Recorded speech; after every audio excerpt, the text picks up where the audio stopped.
അപ്പോ ഇത്രയും നേരം നമ്മൾ പഠിച്ചുകൊണ്ടിരുന്ന ഓരോരോ ചെറിയ സെക്ഷൻസ് അല്ലേ പഠിച്ചുകൊണ്ടിരുന്നത് അല്ലേ? ഇപ്പൊ 44B, BB, BBD അങ്ങനെയൊക്കെ ഓരോരോ സെക്ഷൻസ് അല്ലേ പഠിച്ചുകൊണ്ടിരുന്നത്. ഇവിടെ നമ്മൾ അടുപ്പിച്ച് 115C, 115D, 115E, F, G, H, I 7 sections നമ്മൾ ഒരുമിച്ച് പഠിക്കാൻ പോവുകയാണ്. ശ്രദ്ധിക്കുന്നുണ്ടോ?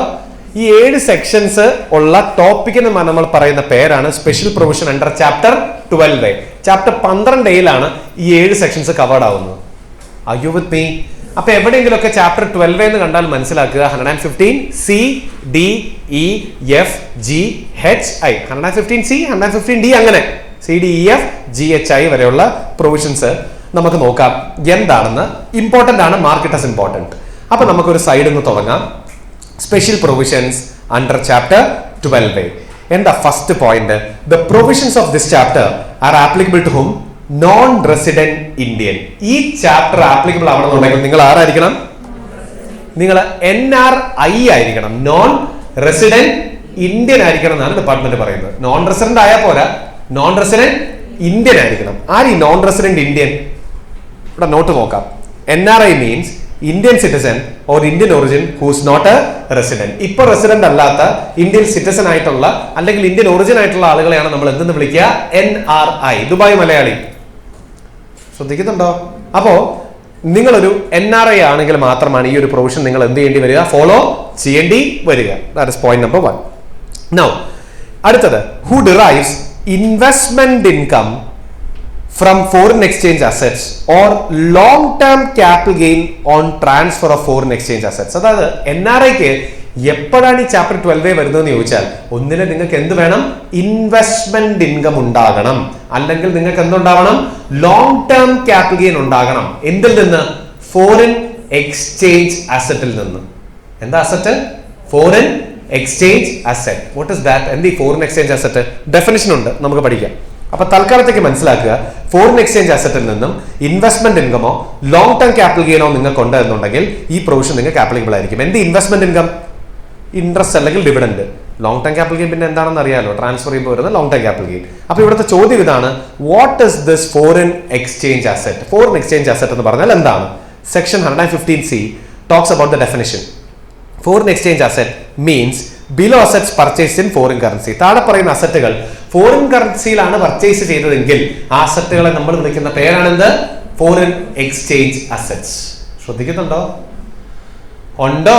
താഴെ പറയുന്ന സെറ്റ് ഓഫ് അസറ്റ്സ് നിങ്ങൾ പർച്ചേസ് ചെയ്ത് ഫോറിൻ കറൻസിയിലാണെങ്കിൽ നമ്മൾ ആ അസറ്റുകളെ വിളിക്കുന്ന പേരാണെന്ത്? Foreign exchange assets. ഏതൊക്കെ അസറ്റുകളാണ് ഫോറിൻ കറൻസിയിൽ പർച്ചേസ് ചെയ്യേണ്ടത് നോക്കിയേ. Shares in an Indian company, Indian കമ്പനിയിലെ shares. Debentures of an public limited Indian company, public limited Indian കമ്പനിയിലെ debentures. Deposits in a public limited Indian company, public കമ്പനിയിലെ deposits. Any securities of central government, central government issue ചെയ്തിട്ടുള്ള securities. Any other asset notified by central government. ഇതൊന്നും അല്ലാതെ CG വേറെ എന്തെങ്കിലും notify ചെയ്തിട്ടുണ്ടെങ്കിൽ അതും. അപ്പൊ എത്ര എണ്ണം വരും? ഷെയർസ് എന്റെ ഒപ്പം റിപ്പീറ്റ് ചെയ്യുക. Shares of an Indian company, debentures of a public limited Indian company, deposits in a public limited Indian company, any securities of central government, any securities or any other assets notified by central government. ശ്രദ്ധിക്കുന്നുണ്ടോ? ഈ 5 അസറ്റുകൾ NRI ആയിട്ടുള്ള നിങ്ങൾ foreign കറൻസിയിലാണ് purchase ചെയ്തതെങ്കിൽ അതിൽ നിന്നും ഇൻട്രസ്റ്റോ ഡിവിഡൻഡോ long term capital ഗെയിനോ കിട്ടുന്നുണ്ടെങ്കിൽ 115C, D, E, F, G, H, I എന്നുള്ള ഈ ചാപ്റ്റർ 12A സീരീസ് പ്രൊവിഷൻസ് നിങ്ങൾക്ക് എന്തായിരിക്കും? ആപ്ലിക്കബിൾ ആയിരിക്കും. ഇത്രയും പറഞ്ഞത് മനസ്സിലായോ? ആയോ? ശരി. ഇനി ഇവിടെ എന്തൊക്കെയാ വേറെ പറയുന്നത് നോക്കിയേ. ഇവിടെ അടുത്തത് ടാക്സ് റേറ്റ് ആണ്. ഈ ഇൻവെസ്റ്റ്മെന്റ് ഇൻകത്തിനും ലോങ് ടേം ക്യാപിറ്റൽ ഗെയിൻ്റെ ഒക്കെ റേറ്റ് ഓഫ് ടാക്സ് എത്രയാണെന്ന് നോക്കിയേ. Investment income taxed at 20% plus surcharge if any plus cess. സാധാരണഗതിയിലെ ഈ ഇൻട്രസ്റ്റ് ഡിവിഡന്റ് ഒക്കെ സ്ലാബ് റേറ്റിലല്ലേ ടാക്സ് ആവണ്ടേ? അല്ലേ? നിങ്ങൾ NRI ആണ്, ചാപ്റ്റർ 12A പ്രൊവിഷൻസ് ആണ് നിങ്ങൾക്ക് ആപ്ലിക്കബിൾ ആവുന്നതെങ്കിൽ ഇതൊക്കെ ടാക്സബിൾ ആവുന്നത് ഏത് റേറ്റിലാണ്? 20% ഇൻവെസ്റ്റ്മെന്റ് ഇൻകം, അതായത് ഡിവിഡന്റ് ഇൻകവും നിങ്ങളുടെ നിങ്ങളുടെ ഇൻട്രസ്റ്റ് ഇൻകവും ഒക്കെ ടാക്സബിൾ ആവുന്നത് 20% റേറ്റ് ഓഫ് ടാക്സ് ആയിരിക്കും. ഇപ്പൊ ഷെയർ എന്നാണെങ്കിൽ ഡിവിഡന്റ് ഇൻകം, ഡിബഞ്ചർ എന്നാണെങ്കിൽ ഇൻട്രസ്റ്റ് ഇൻകം, ഡെപ്പോസിറ്റ് എന്നാണെങ്കിൽ ഇൻട്രസ്റ്റ് ഇൻകം. ആ ഇൻകങ്ങൾ ടാക്സ്ഡ് ആവുന്നത് 20% റേറ്റ് ഓഫ് ടാക്സിനാണ്. ശ്രദ്ധിക്കുന്നുണ്ടോ? ശരി, അപ്പൊ ലോങ് ടേം ക്യാപിറ്റൽ ഗെയിനോ?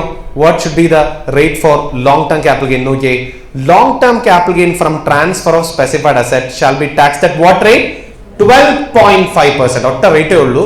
പണ്ട് 10 ആയിരുന്നു, ഇപ്പൊ അത് മാറ്റി അവർ എത്രയാക്കി? 12.5% ആക്കി. So long term capital gain on transfer of specified assets shall be taxable at 12.5% plus surcharge if any plus cess. അതിന്റെ കൂടെ സർചാർജ് ഉണ്ടെങ്കിൽ അതും സെസ്സോടെ കൂട്ടിയിട്ടായിരിക്കും ആ റേറ്റ് വരിക എന്നുള്ളത് മനസ്സിലാക്കുക. Is that point clear? അപ്പോ ശ്രദ്ധിക്കുക, എന്താണ് ഫോറിൻ എക്സ്ചേഞ്ച് അസറ്റ്?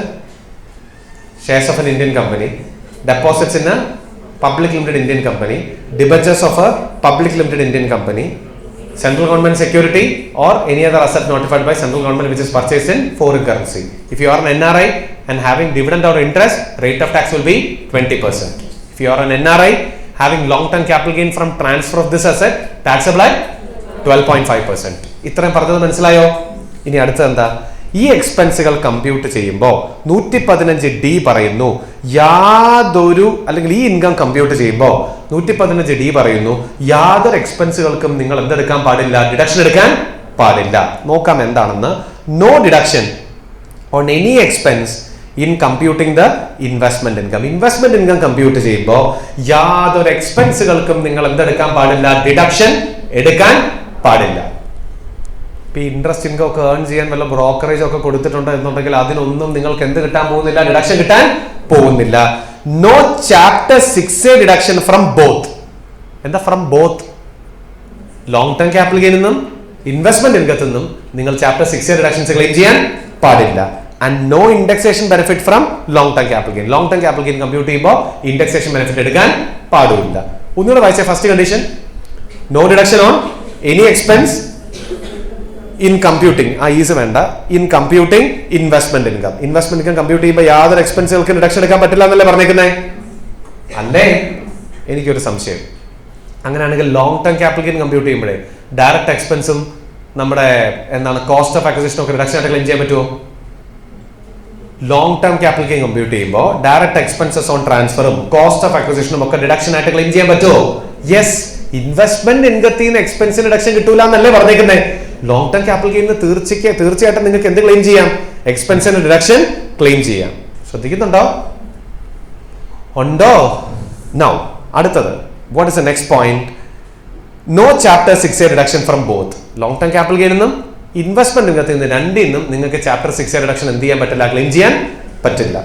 അതുപോലെ no indexation benefit on long term capital gain. Long term capital gain compute ചെയ്യുമ്പോൾ ഇൻഡെക്സേഷൻ ബെനിഫിറ്റ് നിങ്ങൾക്ക് എന്ത് ചെയ്യാൻ പറ്റില്ല? ക്ലെയിം ചെയ്യാൻ പറ്റുകയുമില്ല എന്നാണ് ഡിപ്പാർട്ട്മെന്റ് പറയുന്നത്. ഓക്കെ ആണോ പറഞ്ഞ 3 പോയിന്റും? ഇപ്പൊ അതിനൊരു ഫർദർ ക്ലാരിറ്റി കിട്ടാനായിട്ട് താഴെ ഞാനൊരു ഡീറ്റെയിൽ ടേബിൾ ഉണ്ടാക്കിയിട്ടുണ്ട്. എന്താണ് ഈ ടേബിൾ എന്നുള്ളത് നമുക്കൊന്ന് നോക്കാം. എക്സ്പെൻഡിച്ചേഴ്സ്, ഇൻവെസ്റ്റ്മെന്റ് ഇൻകം ആണെങ്കിൽ യാതൊരു എക്സ്പെൻഡിച്ചറിനും ഡിഡക്ഷൻ കിട്ടില്ല. ലോങ് ടേം ക്യാപിറ്റൽ ഗെയിൻ ആണെങ്കിൽ ഡയറക്റ്റ് എക്സ്പെൻസസ് ഓൺ ട്രാൻസ്ഫറും കോസ്റ്റ് ഓഫ് അക്വിസിഷനും തീർച്ചയായിട്ടും നിങ്ങൾക്ക് എന്ത് ക്ലെയിം ചെയ്യാം? ഡിഡക്ഷൻ ക്ലെയിം ചെയ്യാം. First proviso to section 48. അതെന്താ സാധനം? ഫസ്റ്റ് പ്രൊവൈസോ ടു സെക്ഷൻ 48 ഈ ഇന്ത്യൻ കമ്പനിയുടെ ഷെയർ ഫോറിൻ കറൻസിയിൽ പർച്ചേസ് ചെയ്ത NRI ഒരു NR അല്ലേ? അവൻ നോൺ റെസിഡന്റ് അല്ലേ? അപ്പൊ ശരിക്കും പറഞ്ഞാൽ അതിന് long term capital gain compute ചെയ്യുമ്പോൾ നിങ്ങൾ ആ കറൻസി കൺവേർഷൻ ചെയ്യണ്ടേ? എല്ലാം പിടിച്ച് ഫോറിൻ കറൻസിയിലേക്ക് ആക്കിയിട്ട് അതിനെ പിടിച്ച് റീകൺവേർട്ട് ചെയ്യേണ്ട പരിപാടി ചെയ്യണ്ടേ? ചെയ്യണം, ഒരു സംശയം വേണ്ട. When you compute long term capital gain, first proviso to section 48 conversion reconversion allowable ആണ്. നിങ്ങളത് ഫോളോ ചെയ്യണം. ഇൻവെസ്റ്റ്മെന്റ് ഇൻകം കമ്പ്യൂട്ട് ചെയ്യുമ്പോൾ അങ്ങനെ ഒരു സാധനം ഇല്ല. അതുകൊണ്ട് നോട്ട് ആപ്ലിക്കബിൾ എന്ന് എഴുതിയിരിക്കുന്നത്. Now what is second proviso to section 48? Indexation benefit കിട്ടുമോ? അതിപ്പോ ഒന്നിനും കിട്ടുകയല്ല, നോട്ട് അലൗബിൾ. അപ്പുറത്ത് നോട്ട് ആപ്ലിക്കബിൾ. ഇൻവെസ്റ്റ്മെന്റ് ഇൻകത്തിന് എന്തോന്ന് indexation, not applicable. Chapter 6 deduction കിട്ടുമോ? രണ്ടിനും കിട്ടുകയല്ല. മനസ്സിലായോ? നമ്മൾ ആ പഠിച്ച ചാപ്റ്ററിന്റെ ഒരു എലാബറേറ്റ് എക്സ്പ്ലനേഷൻ ഞാൻ താഴത്തോട്ട് എഴുതിയത് മാത്രമേ ഉള്ളൂ. അതാണ് അവിടെ പറഞ്ഞു വെച്ചിരിക്കുന്നത്. അപ്പോ നമ്മളിപ്പോ ഏതൊക്കെ സെക്ഷൻ പറഞ്ഞു? 115C definition, 115D restriction, 115E rate of tax. അപ്പൊ കണക്കനുസരിച്ച് അടുത്ത വരേണ്ട സെക്ഷൻ ഏതാ? ABCD. അടുത്തത് വരേണ്ട ഏതാ? ഇയും പറഞ്ഞു. A ഇല്ല, CD, E 3 പറഞ്ഞു. അപ്പൊ അടുത്ത വരേണ്ട സെക്ഷൻ ഏതാ?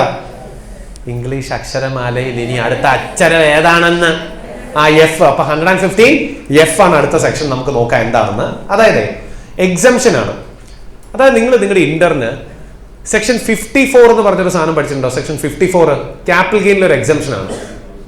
നിങ്ങൾ റെസിഡൻഷ്യൽ ബിൽഡിംഗ് വിൽക്കുകയാണ്, നിങ്ങളുടെ വീട് നിങ്ങൾ വിൽക്കുകയാണ്, അപ്പോൾ വരുന്ന ലോങ് ടേം ക്യാപിറ്റൽ ഗെയിൻ, ആ പൈസ ഉപയോഗിച്ച് നിങ്ങൾ വേറൊരു പുതിയ വീട് മേടിച്ചിട്ടുണ്ടെങ്കിൽ ആ പുതിയ വീട് മേടിക്കുന്ന വാല്യൂ പഴയ വീട് വിൽക്കുമ്പോൾ ഉള്ള ലോങ് ടേം ക്യാപിറ്റൽ ഗെയിനിൽ നിന്നും എക്സംഷൻ ക്ലെയിം ചെയ്യാന്ന് പഠിച്ചിട്ടുണ്ടോ?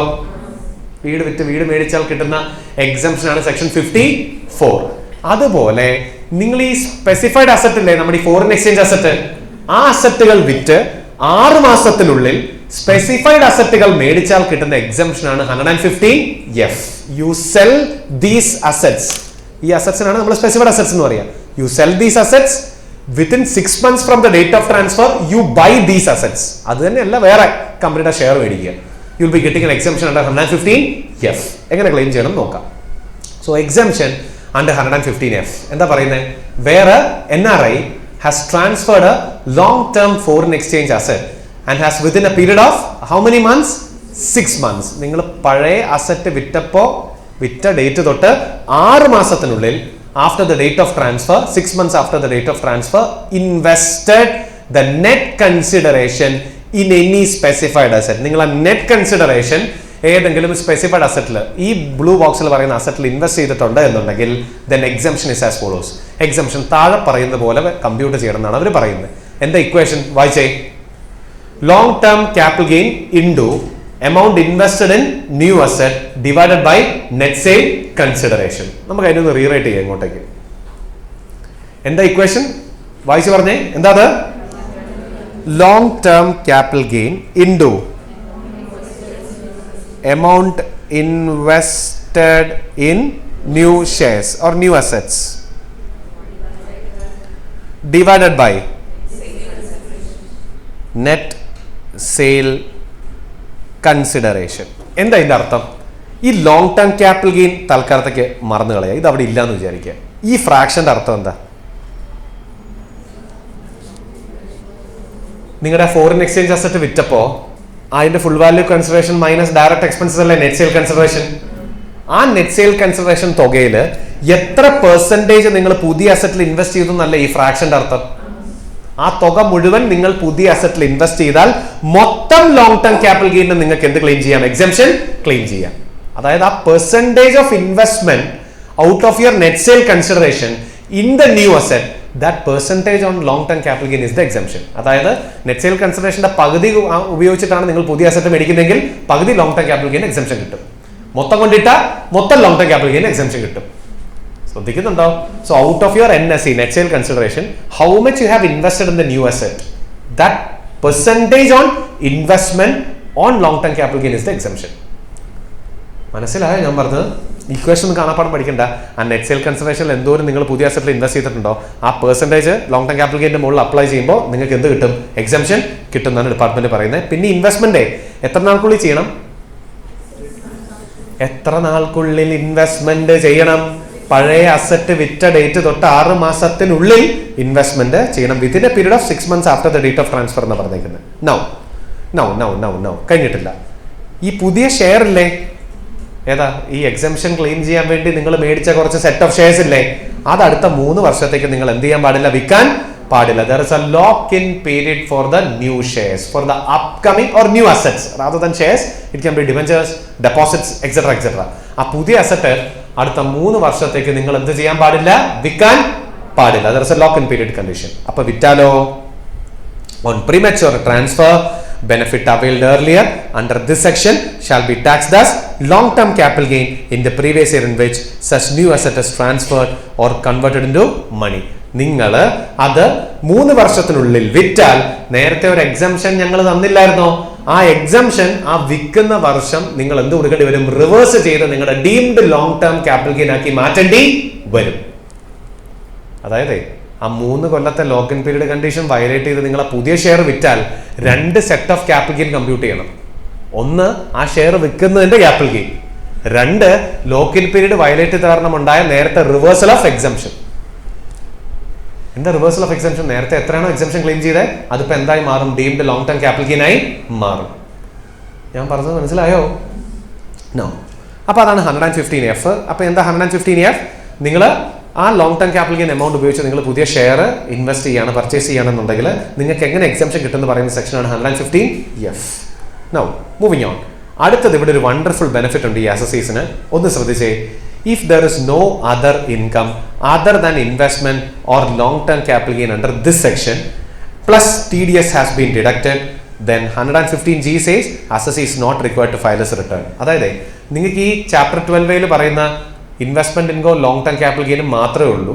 തന്നെയല്ല പൈസ കിട്ടിയപ്പോൾ കൃത്യമായി TDS കട്ടായിട്ടുണ്ട് എന്നുണ്ടെങ്കിൽ പിന്നെ നിങ്ങൾ ഇന്ത്യയിൽ എന്ത് ഫയൽ ചെയ്യണ്ട? റിട്ടേൺ ഫയൽ ചെയ്യണ്ട. എന്ത് ഈ പ്രൊവിഷൻ്റെ ഒക്കെ അർത്ഥം? നിങ്ങളൊരു NRI ആണെന്ന് വിചാരിക്കുക. ഇപ്പൊ ഇന്ത്യക്ക് പുറത്താണ്, അവിടെ അത്യാവശ്യം ഏൺ ചെയ്യുന്ന ഒരാളാണ്. ഗവൺമെന്റ് ഓഫ് ഇന്ത്യ പറയുന്നു വരൂ, ഇവിടെ വന്നിട്ട് ഇവിടുത്തെ ഷെയറും ഇവിടുത്തെ ഡിബഞ്ചറും ഇവിടുത്തെ ഡെപ്പോസിറ്റും ഞങ്ങളുടെ ഗവൺമെന്റിന്റെ സെക്യൂരിറ്റിയും ഗവൺമെന്റ് നോട്ടിഫൈ ചെയ്യുന്ന അസറ്റ്സും മേടിക്കൂ. നിങ്ങൾ പുറത്താണെങ്കിൽ അത്യാവശ്യം നല്ല വരുമാനം ഉണ്ടാക്കുന്ന ആളായിരിക്കുമല്ലോ, അല്ലേ? സാധാരണഗതിയിൽ നിങ്ങൾക്ക് ഒരു 10 ലക്ഷം രൂപയുടെ മുകളിൽ ഇൻകം കാണാൻ ചാൻസ് ഉണ്ടല്ലോ, ഇല്ലേ? അപ്പൊ അങ്ങനെ നിങ്ങൾക്ക് അത്യാവശ്യം അങ്ങനെയുള്ളൊരു അത്യാവശ്യമുള്ള ഒരാളല്ലേ ഇൻവെസ്റ്റ്മെന്റിനൊക്കെ മുതിരുള്ളൂ. അപ്പൊ അങ്ങനെ ചെയ്യുന്ന ഒരാളുടെ ഈ 10 ലക്ഷത്തിന് മുകളിലേക്കുള്ള ഇൻകത്തിനൊക്കെ റേറ്റ് ഓഫ് ടാക്സ് ശരിക്കും 30 അല്ലേ സ്ലാബ് റേറ്റ് അനുസരിച്ച് വരേണ്ടത്? ഇൻവെസ്റ്റ്മെന്റ് ഇൻകത്തിനും ഡിവിഡൻഡ് ഇൻകത്തിനും വെറും 20% തന്നാൽ മതി, 30 തരണ്ട, 20 തന്നാൽ മതി. അതാണ് ഒന്നാമത്തെ ഓഫർ. രണ്ടാമത്തെ ഓഫർ, നിങ്ങൾ ആ ഷെയർ വിൽക്കുമ്പോൾ ലോങ് ടേം ക്യാപിറ്റൽ ഗെയിൻ എത്ര ടാക്സ് തരണം? 12.5 ടാക്സ് തരണം. പക്ഷെ ഞങ്ങൾ വേറെ ഓഫർ തരാം. എന്താ അത്? ആ ഷെയർ വിറ്റ് കിട്ടുന്ന പൈസ ഉപയോഗിച്ചേ നിങ്ങൾ വേറെ ഷെയർ അല്ലെങ്കിൽ വേറെ ഡിബഞ്ചർ മേടിച്ചാൽ അത് റീഇൻവെസ്റ്റ് ചെയ്താൽ അത് നിങ്ങൾ എന്ത് തരണ്ട? ടാക്സ് തരണ്ട. അതായത് നിങ്ങൾ നിങ്ങളുടെ വെൽത്ത് കൂട്ടിക്കോ, പൈസ തിരിച്ചെടുക്കരുത്. ഷെയർ ലാഭത്തിലാവുമ്പോൾ വിറ്റ് വേറെ ഷെയർ മേടിച്ച് നിങ്ങൾ ഇൻവെസ്റ്റ്മെന്റ് ഇങ്ങനെ ചെയ്തുകൊണ്ടേ ഇരുന്നാൽ, റീഇൻവെസ്റ്റ് ചെയ്തുകൊണ്ടേ ഇരുന്നാൽ നിങ്ങളുടെ വെൽത്ത് ഇൻക്രീസിന് നിങ്ങൾ ടെക്നിക്കലി എന്ത് തരേണ്ട ആവശ്യമില്ല? ഇൻകം ടാക്സ് തരേണ്ട ആവശ്യം ഇല്ല എന്നാണ് അവന്മാർ അവിടെ ഇൻഡയറക്ട്ലി പറയുന്നത്. ശ്രദ്ധിക്കുന്നുണ്ടോ? അടുത്തത് മൂന്നാമത്തെ പോയിന്റ്. ഇപ്പൊ ഈ നിങ്ങൾ ഇന്ത്യയിൽ കൊണ്ട് ഇൻവെസ്റ്റ് ചെയ്യുമ്പോൾ നിങ്ങളുടെ ഏറ്റവും വലിയ പേടി ഇവിടുത്തെ എല്ലാ ലീഗൽ കോൺസിക്വൻസസും ഫോളോ ചെയ്യണം എന്നുള്ളതാണല്ലോ നിങ്ങളുടെ പേടി. പേടിക്കണ്ട.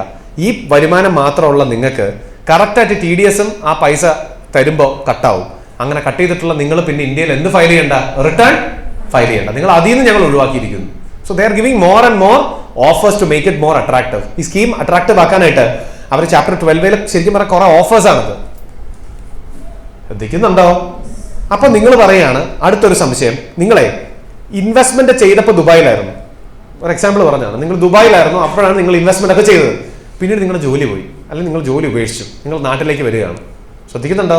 അപ്പൊ ഇൻവെസ്റ്റ് ചെയ്തപ്പോൾ നിങ്ങൾ ആരായിരുന്നു? നോൺ റെസിഡന്റ് ആയിരുന്നു. ഈ വർഷം മുതൽ നിങ്ങൾ ആരാണ്? റെസിഡന്റ് ആണ്. Can you still enjoy this chapter 12? നേരെ ചോദിക്കുമ്പോൾ ഇല്ലാന്ന് നമുക്ക് പറയാൻ പറ്റുള്ളൂ. കാരണം NRIക്ക് മാത്രമല്ലേ ചാപ്റ്റർ 12 അപ്ലൈ ചെയ്യാൻ പറ്റുള്ളൂ.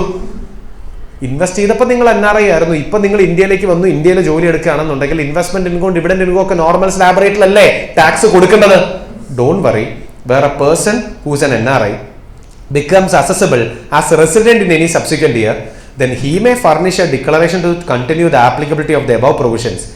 If he does so, investment income alone shall be taxable under this provision until the transfer or conversion into money of such asset. നിങ്ങളെ ആയ കാലത്ത് ഇൻവെസ്റ്റ് ചെയ്ത സമയത്ത് ഇന്ത്യയിൽ റെസിഡന്റ് ആയിരുന്നു, പിന്നീട് നിങ്ങൾ ഇന്ത്യയിലേക്ക് വന്ന ഒരാളാണ് എന്നുണ്ടെങ്കിൽ നിങ്ങൾക്ക് ഇപ്പോഴും ഇൻവെസ്റ്റ്മെന്റ് ഇൻകത്തിന് ഈ ചാപ്റ്റർ 12 പ്രകാരം വെറും 20% റേറ്റിൽ ടാക്സ് കൊടുക്കാനാണ് ആഗ്രഹമെങ്കിൽ നിങ്ങൾ ഒരു ഡിക്ലറേഷൻ ആർക്ക് കൊടുക്കുക? അസിംഗ് ഓഫീസർക്ക് കൊടുക്കുക. എന്തെന്ന് പറഞ്ഞ് we still want to enjoy this particular provision. ഈ വർഷം ഞാൻ റെസിഡന്റ് ആണെങ്കിലും എനിക്ക് ഈ പ്രൊവിഷൻ തന്നെ മതി എന്നുള്ള കാര്യം നിങ്ങൾ ആരെ അറിയിക്കുക? AOയെ അറിയിക്കുക. ആരാ AO? അസിംഗ് ഓഫീസർ അറിയിക്കുക. അയാളുടെ അടുത്ത് നിങ്ങൾ ഒരു ഡിക്ലറേഷൻ കൊടുത്താൽ നിങ്ങൾക്ക് ഇപ്പോഴും ഈ പ്രൊവിഷന്റെ ബെനിഫിറ്റ് എന്ത് ചെയ്യാം? എൻജോയ് ചെയ്യാം. Are you all here? ഇനി ഇതൊന്നും വേണ്ട, നിങ്ങൾ പറയാണ് ഈ പ്രൊവിഷൻ അത്ര ലാഭകരമാണെന്ന് എനിക്ക് തോന്നുന്നില്ല എന്നാണ് നിങ്ങൾ പറയുന്നത്. ഞാൻ സ്ലാബ് റേറ്റ് തന്നെ ടാക്സ് അടച്ചോളാം, എനിക്ക് ഈ പ്രൊവിഷൻ ഒന്നും അത്ര ബെനിഫിഷ്യൽ ആയിട്ട് തോന്നുന്നില്ല എന്ന അഭിപ്രായമുള്ളവന്മാരും ഉണ്ടാവുമല്ലോ. ഒരു കാര്യത്തിന് 100 അഭിപ്രായമുള്ള ആൾക്കാരാണ് നമ്മുടെ നാട്ടിലെ ആൾക്കാർ, അല്ലേ? പുറത്തും തോന്നുന്നു ഇതിനകത്ത് എന്തോ ഇൻഡയറക്റ്റ് ആയിട്ട് എന്തോ ഞാൻ കാണുന്നത് അത്ര നല്ല പ്രൊവിഷൻ ആണെന്ന് എനിക്ക് അഭിപ്രായമില്ല. അയ്യോ മോങ്ങണ്ട, എന്താണ് ഇതേന്ന് കേട്ടോ. An assessee may elect not to be governed by this provision for any AY, and if he does so, the provisions of this chapter shall not apply to him. അതെന്താ? അത് വളരെ സിമ്പിൾ ആയിട്ട് പറഞ്ഞേക്കുക. നിങ്ങൾക്ക് ഈ പ്രൊവിഷൻ അത്ര ബോധിച്ചില്ല എന്നുണ്ടെങ്കിൽ എടുക്കണ്ട, നിങ്ങൾക്ക് ഓപ്റ്റ് ഔട്ട് ചെയ്ത് നോർമൽ പ്രൊവിഷൻസ് പ്രകാരം എന്തടയ്ക്കാം? ടാക്സ് അടയ്ക്കാം. ഈ 115 CDEFGHI എടുക്കണമെന്ന് ഞങ്ങൾക്ക് ഒരു നിർബന്ധവും ഇല്ല. നിങ്ങൾക്ക് ഇത് ഓക്കെ ആണെന്നുണ്ടെങ്കിൽ മാത്രം എന്ത് ചെയ്താൽ മതി?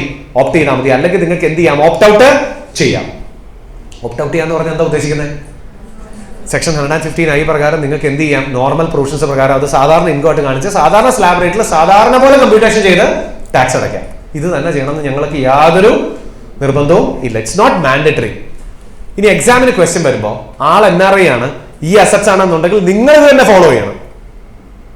നിങ്ങൾ അതിൻ്റെ അടിയിൽ എഴുതുകയാണ് 115I, ഞങ്ങൾക്ക് മറ്റതേ അറിയത്തുള്ളൂ, ഞങ്ങൾക്ക് ഇതറിയില്ല, അപ്പം ഞങ്ങൾ ഓപ്റ്റ് ചെയ്യുന്നു, എൻ്റെ അസസ്സിക്ക് ഓപ്റ്റ് ചെയ്യാനാണ് ഇഷ്ടം എന്ന് എഴുതിയാൽ വെട്ടായിരിക്കും കിട്ടുക. എക്സാമിൽ ഒന്നും പറയുന്നില്ലെങ്കിൽ ഈ പ്രൊവിഷൻ തന്നെ വെച്ച് വേണം നിങ്ങൾ ആൻസർ ചെയ്യാൻ. ശ്രദ്ധിക്കുന്നുണ്ടോ? ഓപ്റ്റ് ഔട്ട് ചെയ്തെന്ന് പറഞ്ഞാൽ പിന്നെ പരാതി വേണ്ട, ഓപ്റ്റ് ഔട്ട് ചെയ്തു എന്ന് പറഞ്ഞാൽ അങ്ങനെ. ക്വസ്റ്റ്യനിൽ ഒന്നും പറയുന്നില്ലെങ്കിൽ ഈ ഒരു സെറ്റ് ഓഫ് പ്രൊവിഷൻസ് തന്നെ നിങ്ങൾ എന്ത് ചെയ്യണം? ഫോളോ ചെയ്യണം.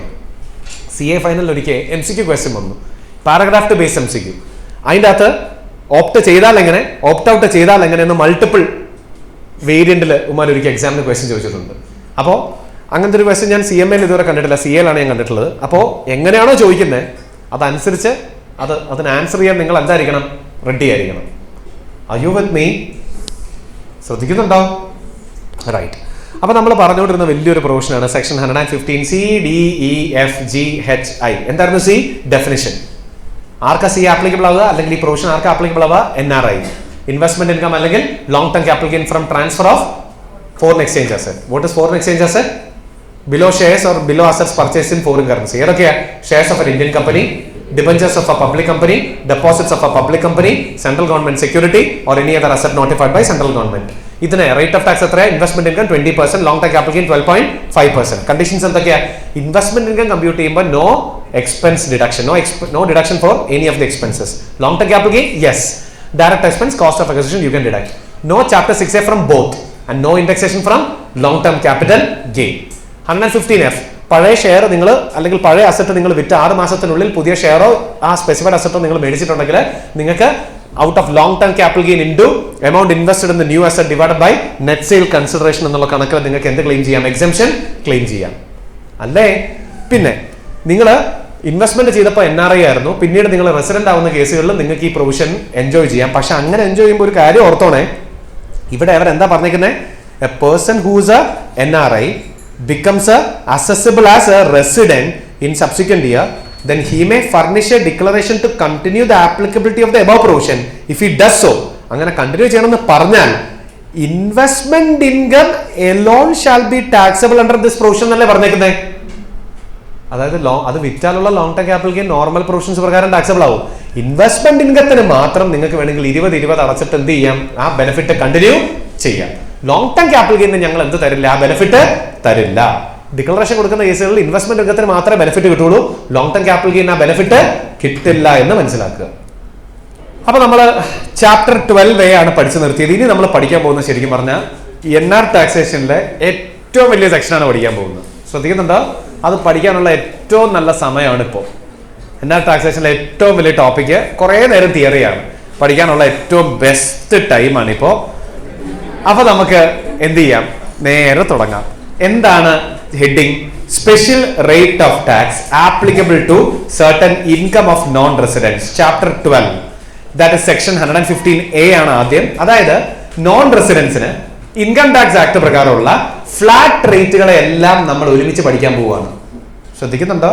നോൺ റെസിഡൻസിന് മാത്രം ആപ്ലിക്കബിൾ ആയിട്ടുള്ള ഇൻകങ്ങളുടെ ഫ്ലാറ്റ് റേറ്റുകളെ പറ്റിയാണ് നമ്മൾ ഇനി എന്ത് ചെയ്യാൻ പോകുന്നത്? പഠിക്കാൻ പോകുന്നത്. ഇമ്പോർട്ടന്റ് ആണ്. മോസ്റ്റ് പ്രോബബ്ലി നമ്മൾ ഇനി പഠിക്കാൻ പോകുന്ന ഒരു 4-5 സെക്ഷനിൽ നിന്ന് 1-2 ക്വസ്റ്റ്യൻ വരും. അങ്ങനെയാണ് സാധാരണ ഏറ്റവും കൂടുതൽ ചോദിക്കുന്ന ടോപ്പിക് എന്ന് പറയുന്നത് ഇതാണ് ഏറ്റവും കൺഫ്യൂസിങ്. അപ്പോൾ അത്യാവശ്യം നല്ല രീതിയിൽ പഠിക്കേണ്ട ടോപ്പിക് ആയതുകൊണ്ട് എല്ലാവരും നോട്ട്ബുക്ക് എടുക്കുക, നിങ്ങളുടെ കയ്യിലുള്ള നോട്ട്ബുക്കുകൾ എടുക്കുക. എന്നിട്ട് ഞാൻ പറയുന്ന ചില കാര്യങ്ങൾ അങ്ങോട്ടേക്ക് എഴുതുക. ഇതിന്റെ എല്ലാം തിയറി പേജ് കിടപ്പുണ്ട്, ഈ ബുക്കിൽ കിടപ്പുണ്ട്. എന്നാലും ആ ബുക്കിൽ കിടന്നോട്ടെ തിയറി. നോട്ട്ബുക്കിലേക്ക് നമുക്ക് ചില ചാർട്ടുകൾ ഞാൻ വരപ്പിച്ചു തരാം. ഇത് ഇമ്പോർട്ടന്റ് ആയതുകൊണ്ട് കുറച്ച് സീരിയസ് ആയിട്ട് പഠിക്കേണ്ട ടോപ്പിക് കൂടെയാണ്. അതുകൊണ്ട് നമുക്ക് എഴുതി പഠിക്കാം. അപ്പൊ എല്ലാവരും നോട്ട്ബുക്ക് എടുത്തേ. എന്നിട്ട് section 115A tax on dividend and interest in case of non residence and foreign കമ്പനീസിന് ഹെഡിങ് കൊടുത്തേ. Open your notebook, take a fresh page, ഒരു ഫ്രഷ് പേജ് എടുക്കുക. Section 115A tax on dividend and interest in the case of non residence and foreign കമ്പനീസിന് ഒരു heading കൊടുക്കുക. എല്ലാവരും എടുത്ത് heading കൊടുക്കുക. അപ്പോൾ നമുക്ക് സെക്ഷൻ 115A 1 by 1 ആയിട്ട് പഠിക്കാം. ഞാൻ ഇവിടെ കുറെ ചാർട്ടുകൾ വരയ്ക്കും. I want all of you to copy down those charts. Okay, അപ്പോൾ നേരെ നോട്ട്ബുക്ക് എടുക്കുക. നമുക്ക് നമ്പേഴ്സ് ഇടാം. നമ്പർ 1 ഇത് ചുമ്മാ റോമൻ ന്യൂമറൽ നമ്പറാണ് കേട്ടോ, സബ്സെക്ഷനോ സെക്ഷനോ ഒന്നുമല്ല. ചുമ്മാ ഞാൻ കുറച്ച് നമ്പേഴ്സ് ഇട്ട് പോകുന്നതാണ്. സെക്ഷൻ 115A ഐ ആണെന്നും പറഞ്ഞുകൊണ്ട് വരരുത്. This is just Roman numeral, ഒരു നമ്പർ ഇട്ടുന്നേ ഉള്ളൂ. കുറേ ചാർട്ടുകൾ വരയ്ക്കാനുള്ള നമ്പർ ഇട്ടുന്നേ ഉള്ളൂ. ഫസ്റ്റ് ചാർട്ട് എന്താണെന്ന് നമുക്ക് നോക്കാം. നിങ്ങളൊരു നോൺ റെസിഡന്റ് അല്ലെങ്കിൽ ഫോറിൻ കമ്പനിയാണെന്ന് വിചാരിക്കാം. Say you are a non resident or foreign company. നിങ്ങൾക്ക് ഡൊമസ്റ്റിക് കമ്പനിയിൽ നിന്ന് ഡിവിഡൻഡ് കിട്ടിയെന്ന് വിചാരിക്കാം. ഡൊമസ്റ്റിക് കമ്പനിയിൽ നിന്ന് നിങ്ങൾക്ക് എന്ത് കിട്ടി? ഡിവിഡൻഡ് കിട്ടി. അല്ലെങ്കിൽ ഇന്ത്യൻ കമ്പനിയിൽ നിന്ന്, what ever you can call, Indian or domestic കമ്പനിയിൽ നിന്ന് നിങ്ങൾക്ക് എന്ത് കിട്ടി? ഡിവിഡൻഡ് ഇൻകം കിട്ടുന്നുണ്ട് എന്ന് വിചാരിക്കാം. ഡിവിഡൻഡ് ഇൻകം കിട്ടുന്നുണ്ടെങ്കിൽ സാധാരണ ഡിവിഡൻഡ് ഇൻകം അസസിയുടെ സ്ലാബ് റേറ്റിലല്ലേ ടാക്സ് ആവുന്നത്? അല്ലേ? നിങ്ങൾ നോൺ റെസിഡന്റ് ഫോറിൻ കമ്പനി ആണെങ്കിൽ dividend income under section 115A taxed at 20%. 20% റേറ്റിൽ under section 115A non resident അല്ലെങ്കിൽ ഫോറിൻ കമ്പനി 20% റേറ്റിലാണ് എന്ത് കൊടുക്കേണ്ടത്? ബേസിക് ടാക്സ് കൊടുക്കേണ്ടത്. സ്ലാബ് റേറ്റിലല്ല, 20% is the rate of tax. ഇതിങ്ങനെ കോപ്പി ചെയ്യുക ബുക്കിലേക്ക്. That is point number 1. ഇനി അവിടെ ഒരു നോട്ടും ഉണ്ട്. എന്താണെന്ന് വെച്ചാൽ, if such company located in IFSC. What is IFSC? International Financial Service Center.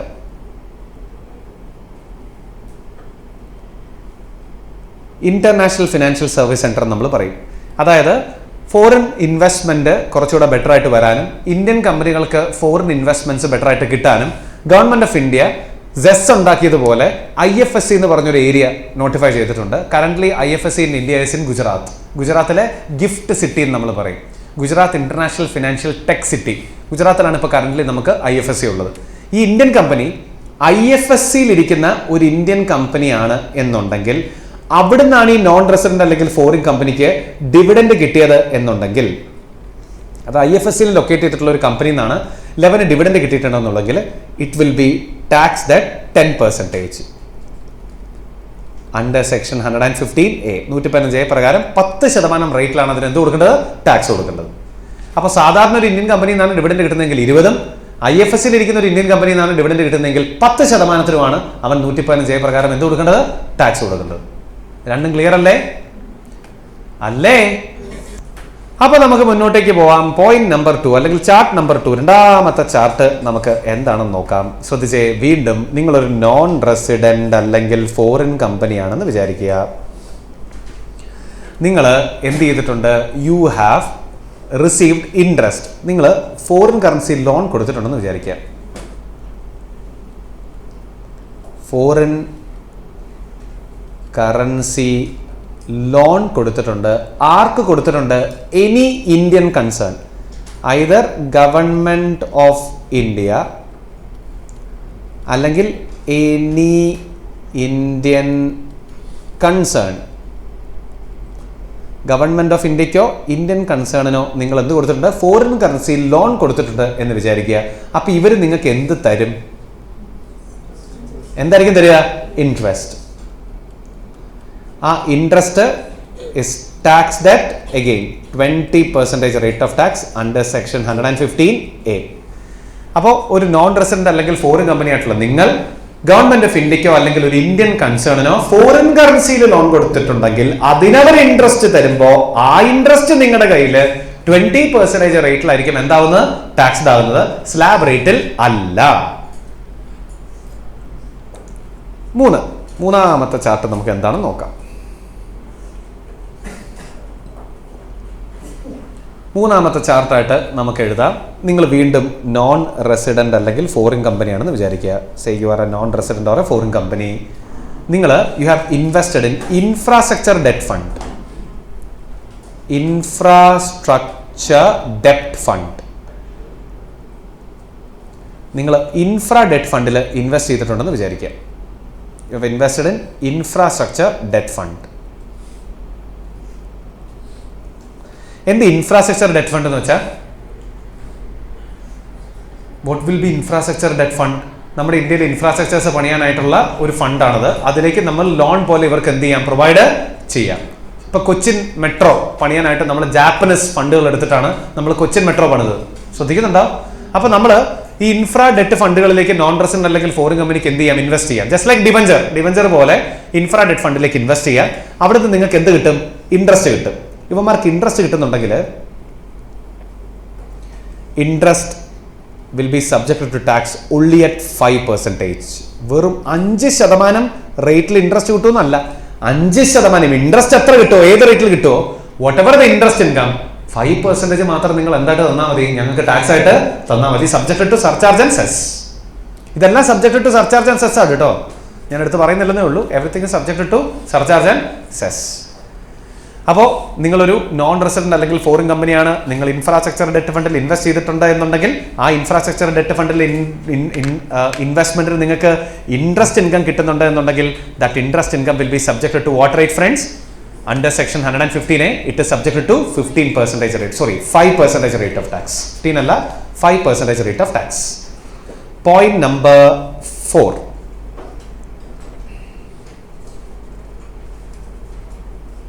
നാലാമത്തെ പോയിന്റ് നമുക്ക് എന്താണെന്ന് നോക്കാം. ഓക്കെ, അവിടെ കുറച്ച് സ്ഥലം ടൈറ്റാണ്, അതുകൊണ്ട് 4th പോയിന്റ്. നിങ്ങൾ വീണ്ടും മാറ്റമൊന്നുമില്ല, നോൺ റെസിഡന്റ് അല്ലെങ്കിൽ foreign company, you are a non-resident or a foreign company, അതിൽ യാതൊരു വ്യത്യാസവും ഇല്ല. And what you have done, നിങ്ങൾ you have given foreign currency loan. Foreign currency loan under an agreement.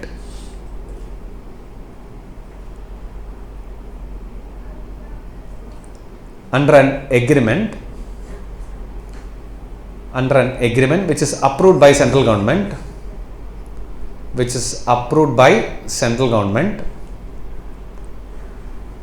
and which is made between 1st July 2012 and 30th June 2023. And ഈ agreement നിങ്ങൾ ആരുമായിട്ട് enter ചെയ്തിട്ടുള്ള agreement ആണ്? Either with an Indian company or business trust.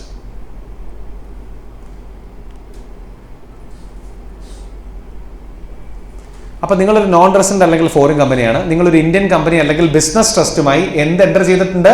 Loan agreement enter ചെയ്തിട്ടുണ്ട്. ആ loan agreement central government approve ചെയ്തിട്ടുള്ള loan agreement ആണ്.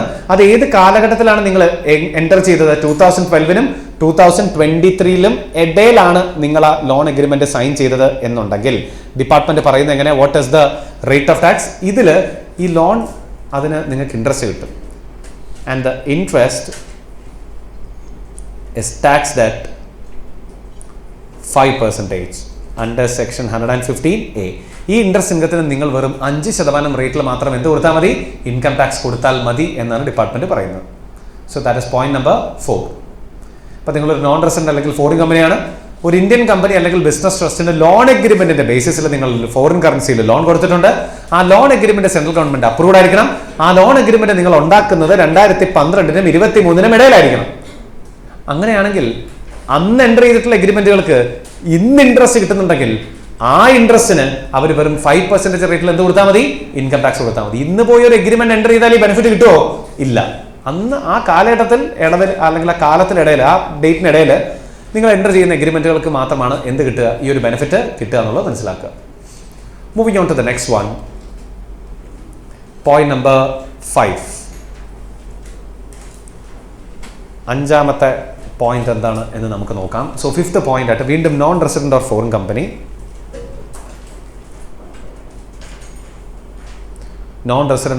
Company,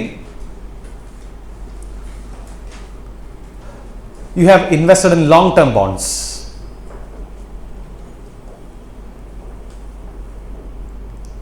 Invested in long-term bonds.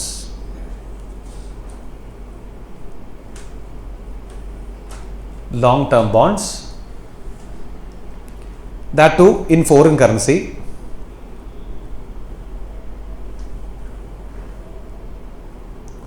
in foreign currency. Investment should be in foreign currency. And investment is made between 1st October 2014 and 30th June 2023. 30th June 2023. And the bonds are issued by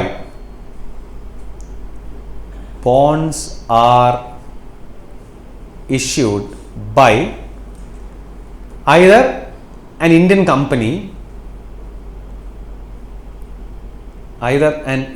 company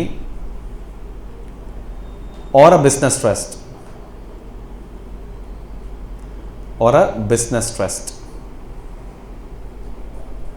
A bond issue ചെയ്യുന്ന ഒന്നിലൊരു Indian company ആയിരിക്കണം, അല്ലെങ്കിൽ business trust ആയിരിക്കണം. And it should be approved by central government.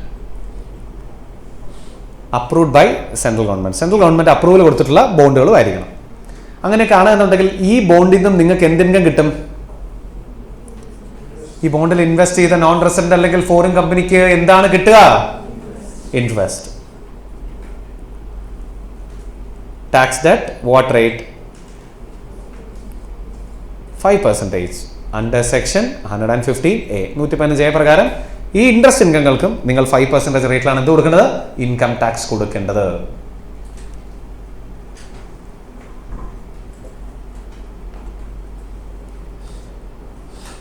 Alright, so that is point number 5. Point number 6. ആറാമത്തെ point നമുക്ക് എന്താണെന്ന് നോക്കാം.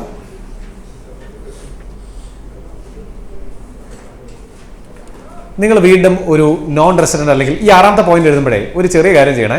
ഈ 5-ന്ന് ചെറിയൊരു ഗ്യാപ്പ് ഇടണം. ആ 5th ചെറിയൊരു ഒരു 3 ലൈൻ വിട്ടിട്ട് ആറാമത്തെ പോയിന്റ് എഴുതിയത്. കാരണം ഇതിൻ്റെ ഇടയ്ക്ക് ഞാൻ വേറൊന്നും എഴുതും. ഇനി അത് 6 എഴുതി കഴിഞ്ഞാലേ നമുക്ക് എഴുതാൻ പറ്റുള്ളൂ. അതുകൊണ്ട് 5 എഴുതിയിട്ട് 6 എഴുതുമ്പോൾ ഞാനിവിടെ വിട്ടേക്കുന്ന ഒരു 3-4 ലൈൻ എന്ത് ചെയ്യണം? വിട്ടിട്ട് വേണം 6 എഴുതാൻ. ഓക്കെ, നൗ അപ്പോൾ 6th പോയിന്റ് എന്താണെന്ന് നമുക്ക് നോക്കാം. വീണ്ടും വ്യത്യാസമൊന്നുമില്ല. നിങ്ങളൊരു നോൺ റെസിഡന്റ് അല്ലെങ്കിൽ ഫോറിൻ കമ്പനിയാണ്. U are a non resident or a foreign company and you have invested in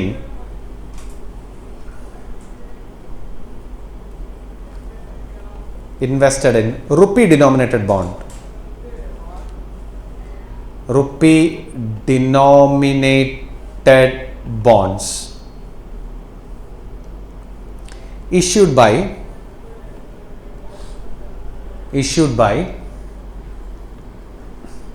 Indian company or business trust.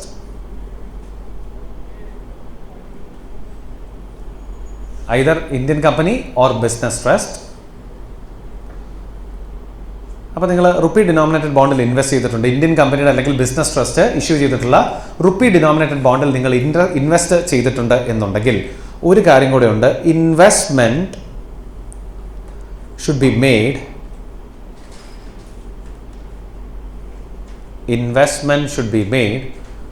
on or before 30th June 2023. 30 June 2023 മുന്നേ വേണം നിങ്ങൾ ഇൻവെസ്റ്റ്മെന്റ് ചെയ്യാൻ. അങ്ങനെയാണെന്നുണ്ടെങ്കിൽ അതിൽ നിന്നും നിങ്ങൾക്ക് ഇൻട്രസ്റ്റ് കിട്ടുന്നുണ്ടെന്ന് വിചാരിക്കുക. Tax debt 5% under section 115A. 115A പ്രകാരം ആ ഇൻട്രസ്റ്റും 5% റേറ്റിലായിരിക്കണം നിങ്ങൾ എന്ത് കൊടുക്കേണ്ടത്? ടാക്സ് കൊടുക്കേണ്ടത്. ഇനി ഇവിടെ ഉള്ള ഒരു കോമൺ പോയിന്റ് എന്താണെന്ന് ഞാൻ പറയാം. ശ്രദ്ധിച്ചേ, ഈ ബോണ്ടുകളിൽ ഇപ്പൊ ഇവിടെ നമ്മൾ തൊട്ട് മുന്നിലത്തെ പോയിന്റിലും പറഞ്ഞത് ബോണ്ടുകളല്ലേ? അതെന്തായിരുന്നു? ലോങ് ടേം ബോണ്ട്സ് ആയിരുന്നു അല്ലേ? ഇവിടെ പറഞ്ഞത് എന്താ? റുപ്പി ഡിനോമിനേറ്റഡ് ബോണ്ടിന്റെ കാര്യമല്ലേ പറഞ്ഞേ? അല്ലേ? ഈ 2 ബോണ്ടുകൾക്ക് ആപ്ലിക്കബിൾ ആയിട്ടുള്ള ഒരു പോയിന്റ് ആണ് നമ്മളിത് പറയാൻ പോകുന്നത്. ഇമാജിൻ ഈ 2 ബോണ്ടുകൾ, അതായത് ലോങ് ടേം ബോണ്ടോ അല്ലെങ്കിൽ റുപ്പി ഡിനോമിനേറ്റഡ് ബോണ്ട്സോ,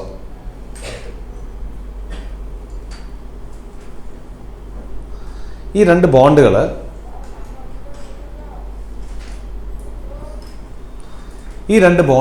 ഇവരെന്താ പറയുന്നത്? If it is listed only in if these 2 bonds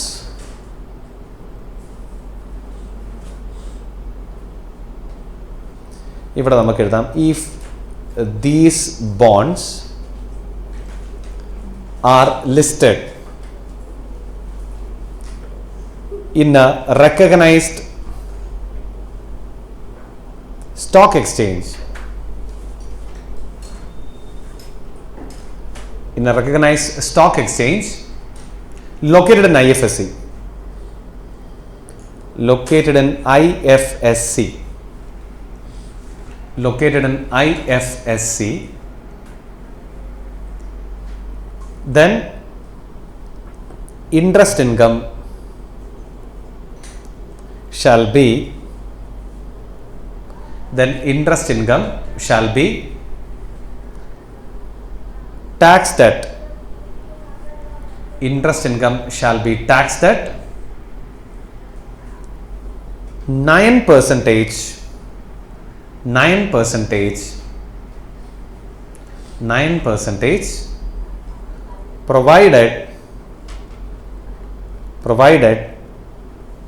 investment is made. ഒരു കാര്യം ചെയ്ത് ടാക്സ് ദറ്റ് 9% എന്നല്ല എഴുതിയത്, മേക്ക് ഇറ്റ് 4% കേട്ടോ. ടാക്സ് ദറ്റ് 4% എന്നാക്കണേ. Tax that 4% provided investment is made on or before 30th June 2023. Provided investment is made on or before 30th June 2023. അതായത് നിങ്ങൾ investment ചെയ്തത് 30 ജൂൺ 2023 മുന്നെയാണ്. നിങ്ങൾ എവിടെ ഇൻവെസ്റ്റ് ചെയ്തേ? ഈ ബോണ്ടുകളിൽ അല്ലെങ്കിൽ റുപ്പി ഡിനോമിനേറ്റഡ് ബോണ്ടുകളിലാണ്. ഈ ബോണ്ടുകൾ IFSC ലൊക്കേറ്റ് ചെയ്യുന്ന ഒരു റെക്കഗ്നൈസ്ഡ് സ്റ്റോക്ക് എക്സ്ചേഞ്ചിൽ ലിസ്റ്റഡ് ആയിട്ടുള്ള ബോണ്ടുകളാണെങ്കിൽ ആ ബോണ്ടിന്റെ ഇൻട്രസ്റ്റിന് നോൺ റെസിഡന്റ് 5% റേറ്റിൽ ടാക്സ് കൊടുക്കണ്ട, പകരം എത്ര കൊടുത്താൽ മതി? 4% റേറ്റിൽ ടാക്സ് കൊടുത്താൽ മതി. IFSCയിലുള്ള റെക്കഗ്നൈസ്ഡ് സ്റ്റോക്ക് എക്സ്ചേഞ്ചിൽ ട്രേഡഡ് ആവുന്ന ബോണ്ടുകളിലാണ് നോൺ റെസിഡന്റ് അല്ലെങ്കിൽ ഫോറിൻ കമ്പനി 30 ജൂൺ 2023 മുന്നേ ഇൻവെസ്റ്റ്മെന്റ് നടത്തിയതെങ്കിൽ റേറ്റ് ഓഫ് ടാക്സ് 5 പകരം 4. Are you all here? അപ്പൊ ഞാനൊരു സംശയം ചോദിക്കട്ടെ, ഈ ഇൻവെസ്റ്റ്മെന്റ് നടത്തിയതേ 30 ജൂൺ 2023 ശേഷമാണെങ്കിൽ ഈ 5% ബെനിഫിഷ്യൽ ആയിട്ടുള്ള പ്രൊവിഷൻ കിട്ടുമോ? ഇല്ല. അത് അവരുടെ സ്ലാബ് റേറ്റ് പ്രകാരം എന്ത് കൊടുക്കേണ്ടി വരും? ടാക്സ് കൊടുക്കേണ്ടി വരും. അല്ലേ? ഇൻവെസ്റ്റ്മെന്റ് 30 ജൂൺ 2023 മുന്നേ തന്നെ നടത്തണ്ടേ? ഇവിടെ ആക്ട് ഒരു കാര്യം കൂടെ പറയുന്നുണ്ട്. ഈ ഒരു കേസിൽ മാത്രം നമുക്കൊരു എക്സ്ട്രാ നോട്ട് ആയിട്ട് എഴുതാം. If investment is after 30th June 2023, ഇനി investment 30 June 2023 ശേഷമാണെങ്കിലും then interest tax debt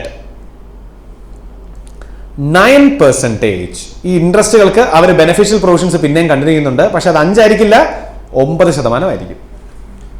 അതായത് IFSCയിലുള്ള റെക്കഗ്നൈസ്ഡ് സ്റ്റോക്ക് എക്സ്ചേഞ്ചസിൽ ട്രേഡഡ് ആവുന്ന ബോണ്ടുകളിലാണ് നിങ്ങൾ ഇൻവെസ്റ്റ്മെന്റ് നടത്തുന്നതെങ്കിൽ 30 ജൂൺ 2023 വരെയുള്ള ഇൻവെസ്റ്റ്മെന്റുകൾക്ക് 5% പകരം 4, അതിനുശേഷമുള്ള ഇൻവെസ്റ്റ്മെന്റുകൾക്ക് സാധാരണ സ്ലാബ് റേറ്റ് വരുന്നതിന് പകരം 9% നിങ്ങൾ എന്ത് കൊടുക്കേണ്ടത്? ടാക്സ് കൊടുക്കണം. They are continuing the benefit if you are making the investment in bonds which is traded through a recognized stock exchange which is located in International Financial Service Center എന്ന് വേണം നമ്മൾ മനസ്സിലാക്കാൻ. ഞാൻ പറഞ്ഞത് മനസ്സിലായോ നിങ്ങൾക്ക്? ആയോ? അപ്പോ നമ്മൾ പറഞ്ഞുകൊണ്ടിരുന്നത് പോയിന്റ് നമ്പർ 6ഉം പോയിന്റ് നമ്പർ 5ന്റെ ഒരു എക്സ്റ്റൻഷൻ ആണ് നമ്മൾ പറഞ്ഞുകൊണ്ടിരുന്നത്. നൗ പോയിന്റ് നമ്പർ 7, 7ാമത്തെ പോയിന്റ് നമുക്ക് നോക്കാം. എന്താണ് 7ാമത്തെ പോയിന്റ്? ശ്രദ്ധിച്ചേ. വീണ്ടും മാറ്റമൊന്നുമില്ല. U are a non resident or a foreign company. നിങ്ങളൊരു നോൺ റെസിഡന്റ് അല്ലെങ്കിൽ ഫോറിൻ കമ്പനിയാണ്. Keep quiet and listen. You are a non-resident or a foreign company and you have an agreement. You have an agreement with an Indian concern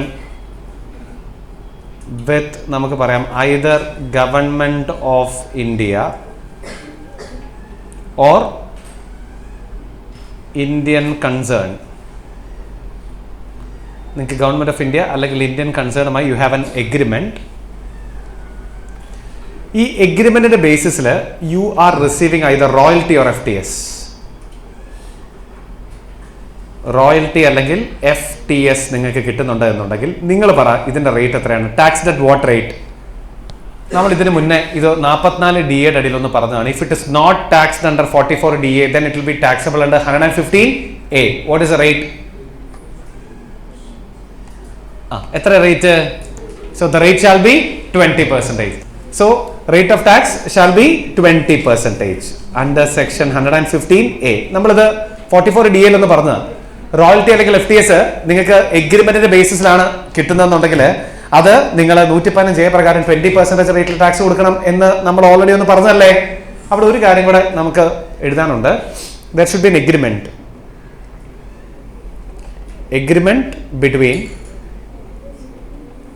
either Government of India or Indian concern. In bracket you can write approved by CG. Approved by CG. Central government approve ചെയ്തിട്ടുള്ള ഒരു agreement ഈ എൻറ്റിറ്റികളായിട്ട് നിങ്ങൾക്കുണ്ട്. അതിന്റെ ബേസിൽ you are providing some service. ആ service ചെയ്യുന്ന കാരണം you are getting royalty or FTS.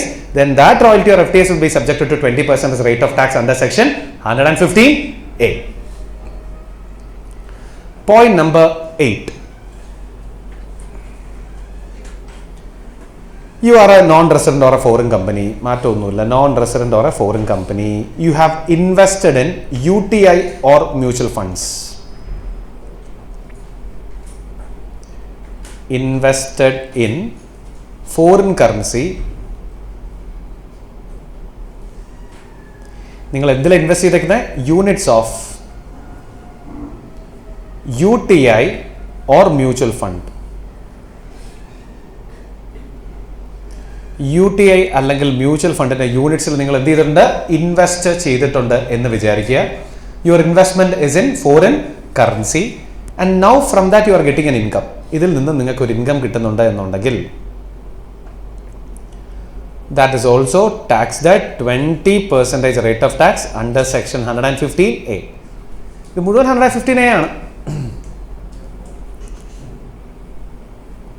അപ്പോൾ ഏതാണ്ട് ഒരു 8ഓളം ചാർട്ടുകൾ നമ്മൾ വരച്ചിട്ടുണ്ട്. ഇതാണ് 115Aയിലെ മെയിൻ 8 ഐറ്റംസ് എന്ന് പറയുന്നത്. ഇവിടെ ശരിക്കും ഒരൊറ്റ പോയിന്റോട് നമുക്ക് പറയാനുണ്ട്. ഏതാ ഈ ബ്ലൂ ബോക്സ്, ഇവിടെ കിടക്കുന്ന ഈ ബ്ലൂ ബോക്സ് നോക്കിയേ. Income received by non resident or foreign company being unit holders in a business trust. Business ട്രസ്റ്റിന്റെ യൂണിറ്റ് ഹോൾഡേഴ്സ് ആയിട്ടുള്ള നോൺ റെസിഡന്റ് അല്ലെങ്കിൽ ഫോറിൻ കമ്പനികൾക്ക് interest income distributed by business trust from SPV to the unit holders, rate of tax shall be 5%. Dividend income distributed by the business trust from SPV which have exercised 115BAA to the unit holders, rate of tax shall be 10%. ഇത് നമ്മൾ assessment of business trust വരുമ്പോൾ പഠിക്കും. ഇതിപ്പോൾ ഞാൻ പറഞ്ഞ എന്താണ് business trust, എന്താണ് unit holders, എന്താണ് സ്പെഷ്യൽ പർപ്പസ് വെഹിക്കിൾ, എന്താണ് പാസ് ത്രൂ സ്റ്റാറ്റസ് എന്നൊക്കെ പറയേണ്ടി വരും. അത് നമുക്ക് ആ കറസ്പോണ്ടിങ് ചാപ്റ്റർ വരുമ്പോൾ അവിടെ അതിന്റെ നോട്ടിനകത്ത് ഈ പോയിന്റ് പറഞ്ഞു പോകുന്നുണ്ട്. ശരിക്കും അത് 115A ആണ്. ആ ടോപ്പിക്ക് വരുമ്പോൾ നമുക്ക് അത് എന്താണെന്ന് പഠിക്കാം. ശ്രദ്ധിക്കുന്നുണ്ട്? അതുകൊണ്ടാണ് ഞാൻ ഇതിന് ചാർട്ട് വരയ്ക്കാത്തത്. നമ്മൾ 8 ചാർട്ട് വരച്ചപ്പോൾ ശരിക്കും 9 എണ്ണം ഉണ്ട്. 9ാമത്തെ ഐറ്റമാണിത്. അത് ഞാൻ വരയ്ക്കാത്തതിന്റെ കാരണം അത് നമുക്ക് ബിസിനസ് ട്രസ്റ്റിന്റെ അസസ്മെന്റ് വരുമ്പോൾ ഡീറ്റെയിൽ ആയിട്ട് പഠിക്കാം. ഇപ്പം ഞാൻ പറഞ്ഞ ആ ചാപ്റ്റർ മുഴുവൻ ഞാൻ പറയേണ്ടി വരും. സോ നമുക്ക് NR ടാക്സേഷനിൽ തന്നെ സ്റ്റിക്ക് ഓൺ ചെയ്യാം. അതൊഴികെ ബാക്കിയെല്ലാം നമ്മൾ പഠിച്ചിട്ടുണ്ട്. അത് മാത്രം നമ്മൾ പിന്നത്തേക്ക് ആക്കിയിട്ടുണ്ട്. അപ്പോൾ 8 പോയിന്റുകളാണ് നമ്മൾ ബേസിക്കലി പറഞ്ഞു നിർത്തിയത്. അപ്പം നിങ്ങൾ വിചാരിക്കും 115 കഴിഞ്ഞു എന്ന്. ഇല്ല, പകുതിയായിട്ടുള്ളൂ. ഇനി ഇത്രയും തന്നെ നമുക്ക് പഠിക്കാനുണ്ട്. നോക്കാം എന്തൊക്കെയാണ് ഇനി പഠിക്കാനുള്ളത് നോക്കാം. അപ്പൊ നമ്മൾ 8 പോയിന്റ് ഡിസ്കസ് ചെയ്തു. ഇനി ഇത് റിലേറ്റഡ് ആയിട്ടുള്ള കുറച്ച് നോട്ടുകൾ നമുക്ക് പഠിക്കാനുണ്ട്. ഇതിന് ചില കണ്ടീഷൻസും ബാക്കിയുള്ള കാര്യങ്ങളുമാണ് നമുക്ക് പഠിക്കാനുള്ളത്. അതിൽ ഫസ്റ്റ് ബോക്സ് എന്താന്ന് നോക്കിയേ, നോ ഡിഡക്ഷൻ. ഈ 115Aയിലെ ഇൻകങ്ങൾക്ക്, ആ ഇൻകം റിലേറ്റഡ് ആയിട്ടുള്ള എക്സ്പെൻസുകൾക്ക് ഡിഡക്ഷൻ എടുക്കാനുള്ള ചില റെസ്ട്രിക്ഷൻസ് ആണ് നമ്മൾ ഇനി പഠിക്കാൻ പോകുന്നത്. We are about to discuss some restrictions. എന്താ അതിലെ first point? Deduction under section 28 to 44C and under section 57 is not allowed in computing the above income. നമ്മളിപ്പോഴേ 115Aയിൽ ഏതാണ്ട് 8ഓളം ചാർട്ടുകൾ വരച്ചില്ലേ? ഇല്ലേ? ആ 8 ചാർട്ടിലെയും ഇൻകം എന്ന് പറയുന്നത് ഒന്നിലെ ഡിവിഡൻഡ്, അല്ലെങ്കിൽ ഇൻട്രസ്റ്റ്, അല്ലെങ്കിൽ റോയൽറ്റി, അല്ലെങ്കിൽ FTS. ഈ 4 തരം ഇൻകങ്ങളല്ലേ 8 ചാർട്ടിലും കിടക്കുന്നത് അല്ലേ? ഇൻട്രസ്റ്റോ, ഡിവിഡൻഡോ, റോയൽറ്റിയോ, FTSോ, ഈ ഇൻകങ്ങളൊക്കെ കമ്പ്യൂട്ട് ചെയ്യുമ്പോൾ ഈ ഇൻകം ഒക്കെ ഒരു നോൺ റെസിഡന്റ് അല്ലെങ്കിൽ ഫോറിൻ കമ്പനിയുടെ ഏത് ഹെഡിലാണ് ടാക്സബിൾ ആവുക? ഡിവിഡൻഡ്, ഇൻട്രസ്റ്റ് ഒക്കെ മോസ്റ്റ് പ്രോബബ്ലി IFOസിലാണ് ടാക്സബിൾ ആവുക അല്ലേ? ഇനിയിപ്പോ അല്ല ഇൻവെസ്റ്റിംഗ് ആൻഡ് ഗെറ്റിംഗ് ഇൻട്രസ്റ്റ് ആണ് നിങ്ങളുടെ ബിസിനസ് എങ്കിൽ PGBP അല്ലേ. റോയൽറ്റി FTS ആണെങ്കിൽ സർവീസ് പ്രൊവൈഡ് ചെയ്യുന്നതുമായി ബന്ധപ്പെട്ട് കിട്ടുന്ന റോയൽറ്റി FTS ആയതുകൊണ്ട് ഓബിയസ്ലി PGBP-യിലായിരിക്കും വരാൻ ചാൻസ് അല്ലേ. ഇവരെന്താ പറഞ്ഞേക്കുന്നത്? സെക്ഷൻ 28 തൊട്ട് 44C, അതായത് PGBP ഹെഡിന്റെ അടിയിൽ വരുന്ന മൊത്തം സെക്ഷൻസ് ആണ് 28 തൊട്ട് 44C. അതുവരെയുള്ള യാതൊരു എക്സ്പെൻസുകൾക്ക് ഞങ്ങൾ എന്ത് തരില്ല? ഡിഡക്ഷൻ തരില്ല. അപ്പൊ വേണ്ട, എന്നാ പിന്നെ IFOs ഡിഡക്ഷൻ കിട്ടുമോ? IFOs ഡിഡക്ഷൻ പറയുന്ന സെക്ഷനാണ് 57. IFOs 4 സെക്ഷനുള്ള 56, 57, 58, 59. 56 the charging section, 57 deduction, 58 എന്ന് പറയുന്നത് ഡിസലവൻസ്, 59 ഡീംഡ് ഇൻകം എന്ന് പറയും. അപ്പൊ 57ലാണ് IFOs ഡിഡക്ഷൻസ് പറയുന്ന സെക്ഷൻ. 57ലെ ഡിഡക്ഷനും തരില്ല എന്നാണ് ഡിപ്പാർട്ട്മെന്റ് പറയുന്നത്. അപ്പൊ ചുരുക്കം പറഞ്ഞാൽ നമുക്ക് ഹെഡ് ഓഫ് ഇൻകങ്ങളിലെ ഒരു ഹെഡിലെയും യാതൊരു എക്സ്പെൻസുകൾക്ക് നമുക്ക് എന്ത് കിട്ടില്ല? ഡിഡക്ഷൻ കിട്ടില്ല. കാരണം ഒരിക്കലും ഇത് സാലറി ഹെഡിൽ വരാൻ പോകുന്നില്ല, ഹൗസ് പ്രോപ്പർട്ടിയിൽ വരാൻ പോകുന്നില്ല, ക്യാപിറ്റൽ ഗെയിനിലും വരാൻ പോകുന്നില്ല. വരാൻ ചാൻസ് PGP-ലും IFOs-ലും ആണ് അല്ലേ. അവിടെ തന്നെ അവന്മാര് പറഞ്ഞേക്കാണ് PGP IFOs 28 44C, IFOs 57 പ്രകാരമുള്ള യാതൊരു ഡിഡക്ഷൻസും ഞങ്ങൾ നിങ്ങൾക്ക് തരില്ല. While computing income, that is interest, dividend, royalty, FTS, no expenses from 28 to 44C as well as 57 allowed as deduction. അപ്പൊ അടുത്ത സംശയം ചാപ്റ്റർ 6A ഡിഡക്ഷൻ കിട്ടുമെന്നുള്ളതാണ്. എന്താ അവന്മാർ എഴുതിയേക്കുന്നത്? No chapter 6A deduction. Note എന്താ? Deduction under chapter 6A is not available in computing income from interest and dividend as above. മുകളിൽ പറഞ്ഞിട്ടുള്ള ഇൻട്രസ്റ്റ് ഇൻകങ്ങൾ കമ്പ്യൂട്ട് ചെയ്യുമ്പോഴും ഡിവിഡൻഡ് ഇൻകങ്ങൾ കമ്പ്യൂട്ട് ചെയ്യുമ്പോഴും യാതൊരു ചാപ്റ്റർ 6A ഡിഡക്ഷൻസും നിങ്ങൾ എടുക്കാൻ പാടില്ല എന്നല്ല എഴുതിയിരിക്കുന്നത്. അപ്പൊ അതിന് ഒരർത്ഥം കൂടെ ഉണ്ടല്ലോ. റോയൽറ്റി ഇൻകം കമ്പ്യൂട്ട് ചെയ്യുമ്പോഴും FTS ഇൻകം കമ്പ്യൂട്ട് ചെയ്യുമ്പോഴും വേണമെങ്കിൽ ചാപ്റ്റർ 6A ഡിഡക്ഷൻസ് ക്ലെയിം ചെയ്യാം എന്നല്ല ഇതിന്റെ അർത്ഥം. അതാണ് രണ്ടാമത്തെ point. Chapter 6A deduction is allowed from royalty and FTS. Royalty income compute ചെയ്യുമ്പോഴും FTS ഇൻകം കമ്പ്യൂട്ട് ചെയ്യുമ്പോഴും ചാപ്റ്റർ 6A ഡിഡക്ഷൻസ് എടുക്കാം. പക്ഷെ ഒരിക്കലും എന്തെടുക്കാൻ പാടില്ല? ഇൻട്രസ്റ്റ് ആൻഡ് ഡിവിഡൻഡിൽ നിന്നും 6A എടുക്കാൻ പാടില്ല. അടുത്തത് എന്താ അവർ പറയുന്നത് നോക്കിയേ. Return of income is not required. എന്താ അത്? Total income consist only of dividend, interest, royalty, FTS as above and TDS has been deducted correctly. നിങ്ങൾക്ക് ഈ 115A പറയുന്ന റോയൽറ്റി, ഇൻട്രസ്റ്റ്, ഡിവിഡൻഡ്, FTS ഈ ഇൻകങ്ങൾ മാത്രമേ ഉള്ളൂ. തന്നെയല്ല, ഈ ഇൻകങ്ങൾ കിട്ടിയപ്പോ കൃത്യമായി ഡിഡക്ടർ TDSും ഡിഡക്ട് ചെയ്തിട്ടുണ്ട് എന്നുണ്ടെങ്കിൽ പിന്നീട് നിങ്ങൾ ഇന്ത്യയിൽ എന്ത് ഫയൽ ചെയ്യേണ്ട ആവശ്യമില്ല? ഇൻകം ടാക്സ് റിട്ടേൺ ഫയൽ ചെയ്യേണ്ട ആവശ്യം ഇല്ല. You are excluded from the liability of filing your returns. നമ്മൾ നേരത്തെ ഒരു ക്വസ്റ്റ്യനിലെ ഈ റിട്ടേൺ റിക്വയർമെന്റ് വേണോ എന്ന് ചോദിച്ചപ്പോൾ നമ്മൾ നോട്ട് ആയിട്ട് ഈ പോയിന്റ് ഒന്ന് എഴുതിയായിരുന്നു. ഏതാ? ആ ഇൻകം മാത്രമേ ഉള്ളൂ പ്ലസ് TDSും ഡിഡക്റ്റഡ് ആയിട്ടുണ്ട് എന്നുണ്ടെങ്കിൽ നമ്മൾ റിട്ടേൺ ഫയൽ ചെയ്യേണ്ട ആവശ്യമില്ല എന്ന് പറഞ്ഞു ഓർക്കുന്നുണ്ടോ? അവിടെ ഞാൻ പറഞ്ഞായിരുന്നു 115A വരുമ്പോൾ നമുക്ക് കുറച്ചുകൂടെ ഡീറ്റെയിൽ ആയിട്ട് പഠിക്കാമെന്ന്. ഇതാണ് പോയിന്റ്. 115A സീരീസിലുള്ള ഇൻകം മാത്രമേ നിങ്ങൾക്കുള്ളൂ. ആ ഇൻകം കിട്ടിയപ്പോൾ കൃത്യമായി TDSും കട്ടായിട്ടുണ്ട് എന്നുണ്ടെങ്കിൽ നിങ്ങൾ ടെക്നിക്കലി എന്ത് ഫയൽ ചെയ്യേണ്ട ആവശ്യമില്ല? റിട്ടേൺ ഫയൽ ചെയ്യേണ്ട ആവശ്യം ഇല്ല. ഇപ്പോ if there is any other income then return is mandatory. വേറെ എന്തെങ്കിലും ഇൻകം ഉണ്ട്, ആ മറ്റേ ഇൻകത്തിന് TDS കട്ട് ചെയ്തിട്ടുണ്ടെങ്കിലും ഇല്ലെങ്കിലും മാൻഡേറ്ററി ആയിട്ട് നിങ്ങൾ എന്ത് ഫയൽ ചെയ്യണം? റിട്ടേൺ ഫയൽ ചെയ്യണം. അപ്പൊ കണ്ടീഷൻ ഓർത്തോണം. TDS കട്ട് ചെയ്തിട്ടുണ്ടോ എന്നുള്ളതല്ല കണ്ടീഷൻ. ഈ സെക്ഷനിലെ ഇൻകം മാത്രമേ ഉണ്ടാകാൻ പാടുള്ളൂ പ്ലസ് TDS കട്ടായിട്ടുണ്ട് എന്നുണ്ടെങ്കിൽ നിങ്ങൾ എന്ത് ഫയൽ ചെയ്യേണ്ട ആവശ്യമില്ല? ടെക്നിക്കലി റിട്ടേൺ ഫയൽ ചെയ്യേണ്ട ആവശ്യം ഇല്ല. ആൻഡ് ഫൈനലി അവസാനത്തെ പോയിന്റ് എന്താ? Set of and carry forward allowed. From the above income set of and carry forward of losses permitted. നിങ്ങൾക്ക് ആ 115A ഇൻകങ്ങളിൽ നിന്നും ബ്രോഡ് ഫോർവേഡ് ലോസുകളും എന്തെങ്കിലും ലോസുകളോ വേറുള്ള കാര്യങ്ങളോ ഒക്കെ ഉണ്ടെങ്കിൽ തീർച്ചയായിട്ടും അത് എന്ത് ചെയ്യാം? സെറ്റ് ഓഫ് ചെയ്യാം. അപ്പൊ അൺഅബ്സോർഡ് ഡിപ്രിസിയേഷൻ സെറ്റ് ഓഫ് ചെയ്യാൻ പറ്റില്ല എന്നും ഡിപ്പാർട്ട്മെന്റ് പറയുന്നുണ്ട്. Unabsorbed depreciation cannot be set off against above income. അതെന്താ അൺഅബ്സോർഡ് ഡിപ്രിസിയേഷൻ മാത്രം പറ്റില്ല എന്ന് പറയാൻ കാരണം? അൺഅബ്സോർഡ് ഡിപ്രിസിയേഷന്റെ സെക്ഷൻ 32 സബ്സെക്ഷൻ 2 ആണ്. അത് ശരിക്കും ഈ 28 തൊട്ട് 44C ഇടയിലല്ലേ വരുന്നത് അല്ലേ? എന്നാൽ ബിസിനസ് ലോസ് ഒക്കെ ആണെങ്കിൽ 72, 73 ഒക്കെയാണ് ബിസിനസ് ലോസുകൾ പറയുന്നത്. 71, 72 ഒക്കെയാണ് ലോസുകൾ. അപ്പൊ നോർമലി ബിസിനസ് ലോസുകളെ നിങ്ങൾക്ക് അക്കോമഡേറ്റ് ചെയ്യാം. പക്ഷെ 32 സബ്സെക്ഷൻ 2 28 തൊട്ട് 44C ഇടയിൽ വരുന്ന കാരണം അൺഅബ്സോർഡ് ഡിപ്രിസിയേഷൻ നിങ്ങൾക്ക് എന്ത് ചെയ്യാൻ പറ്റില്ല? അഡ്ജസ്റ്റ് ചെയ്യാൻ പറ്റില്ല എന്നാണ് ഡിപ്പാർട്ട്മെന്റ് പറയുന്നത്. ഓക്കെ ആണോ? അപ്പൊ ഈ 4 റെസ്ട്രിക്ഷൻ ഉൾപ്പെടെ വേണം നമ്മൾ 115A പഠിക്കാൻ. ഓർത്ത് വെക്കുക, എക്സ്പെൻസുകൾക്ക് ഡിഡക്ഷൻ കിട്ടില്ല. ചാപ്റ്റർ 6A ഡിഡക്ഷൻ റോയൽറ്റിന്നും FTSന്നും കിട്ടും, ബാക്കി പറ്റൂല. റിട്ടേൺ ഓഫ് ഇൻകം ഈ ഇൻകം മാത്രമേ ഉള്ളൂ. TDS കറക്റ്റ് ആയിട്ട് കട്ട് ചെയ്തിട്ടുണ്ട് എന്നുണ്ടെങ്കിൽ നിങ്ങൾ റിട്ടേൺ ഫയൽ ചെയ്യേണ്ട ആവശ്യമില്ല. Set of and carry forward permissible ആണ്. പക്ഷെ അൺഅബ്സോർഡ് ഡിപ്രിസിയേഷൻ നിങ്ങൾക്ക് എന്ത് ചെയ്യാൻ പറ്റില്ല, അഡ്ജസ്റ്റ് ചെയ്യാൻ പറ്റില്ല. അടുത്തത് 115AB ആണ്. എന്താണ് 115AB എന്ന് നമുക്കൊന്ന് പഠിക്കാം. ശ്രദ്ധിച്ചിരിക്കുക. വീണ്ടും ഫ്ലാറ്റ് റേറ്റുകൾ, നമ്മൾ നോൺ റെസിഡൻസിന് ആപ്ലിക്കബിൾ ആയിട്ടുള്ള ഫ്ലാറ്റ് റേറ്റുകളെ പറ്റിയല്ലേ പഠിച്ചുകൊണ്ടിരുന്നേ അല്ലേ പിള്ളേരെ? അപ്പൊ നമുക്ക് അടുത്ത ഫ്ലാറ്റ് റേറ്റ് ഏതാണെന്ന് നോക്കാം. വായിച്ചേ. Section 115AB, tax on income from units purchased in foreign currency or capital gains. Simple ആയിട്ട് പറഞ്ഞാലേ, നിങ്ങൾ ഒരു ഓവർസീസ് ഫിനാൻഷ്യൽ ഓർഗനൈസേഷൻ ആണെന്ന് വിചാരിക്കുക. നിങ്ങൾ ആരാണ്? Overseas financial organisation. Overseas financial organisation ആണ് 115AB പ്രകാരം എന്തടക്കേണ്ടത്? ടാക്സ് അടയ്ക്കേണ്ടത്. അപ്പൊ ആദ്യത്തെ ചോദ്യം, ആരാണ് ഈ ഓവർസീസ് ഫിനാൻഷ്യൽ ഓർഗനൈസേഷൻ എന്നുള്ളതാണ്. Who is this overseas financial organisation? മറുപടി ഇതാ ഇവിടെ തന്നെ കിടപ്പുണ്ട്. ഈ ഡെഫിനിഷൻ ഒന്നും കാണാപ്പാടം പഠിക്കണ്ട, ഒരു അണ്ടർസ്റ്റാൻഡിങ്ങിന് വേണ്ടി പറയുന്നത് മാത്രമേ ഉള്ളൂ. എന്താണ് ഓവർസീസ് ഫിനാൻഷ്യൽ ഓർഗനൈസേഷൻ? വായിച്ചേ. Overseas financial organization means any fund, institution, association or body, whether incorporated or not. നിങ്ങൾ incorporated ആവാം, unincorporated ആവാം. Established under any foreign law. Foreign law പ്രകാരം established ആയിട്ടുള്ള ഒരു entity which has entered into an agreement for investment in India with any public sector bank. ഇന്ത്യയിലേക്ക് ഒരു public sector ബാങ്കുമായി ഇൻവെസ്റ്റ്മെന്റിന് വരുന്ന ഫോറിൻ ലോ പ്രകാരം ഇൻകോർപ്പറേറ്റഡ് ആയിട്ടുള്ള അല്ലെങ്കിൽ അൺഇൻകോർപ്പറേറ്റഡ് ആയിട്ടുള്ള എനി ഇൻസ്റ്റിറ്റ്യൂഷൻ, അസോസിയേഷൻ, ബോഡി, ഫണ്ടിനെ നമുക്ക് ഓവർസീസ് ഫിനാൻഷ്യൽ ഓർഗനൈസേഷൻ എന്ന് വിളിക്കാം. Or you are coming up for investment with a public financial institution, or you are coming up to invest in a mutual fund. ശ്രദ്ധിക്കുന്നുണ്ടോ? അപ്പൊ നിങ്ങളൊരു ഇന്ത്യയുടെ പുറത്ത് ഉള്ള ഫണ്ടോ ഇൻസ്റ്റിറ്റ്യൂഷനോ ബോഡിയോ അസോസിയേഷനോ ആകാം. ഫോറിൻ ലോ പ്രകാരമായിരിക്കണം നിങ്ങൾ ഗൈഡ് ആവുന്നത്.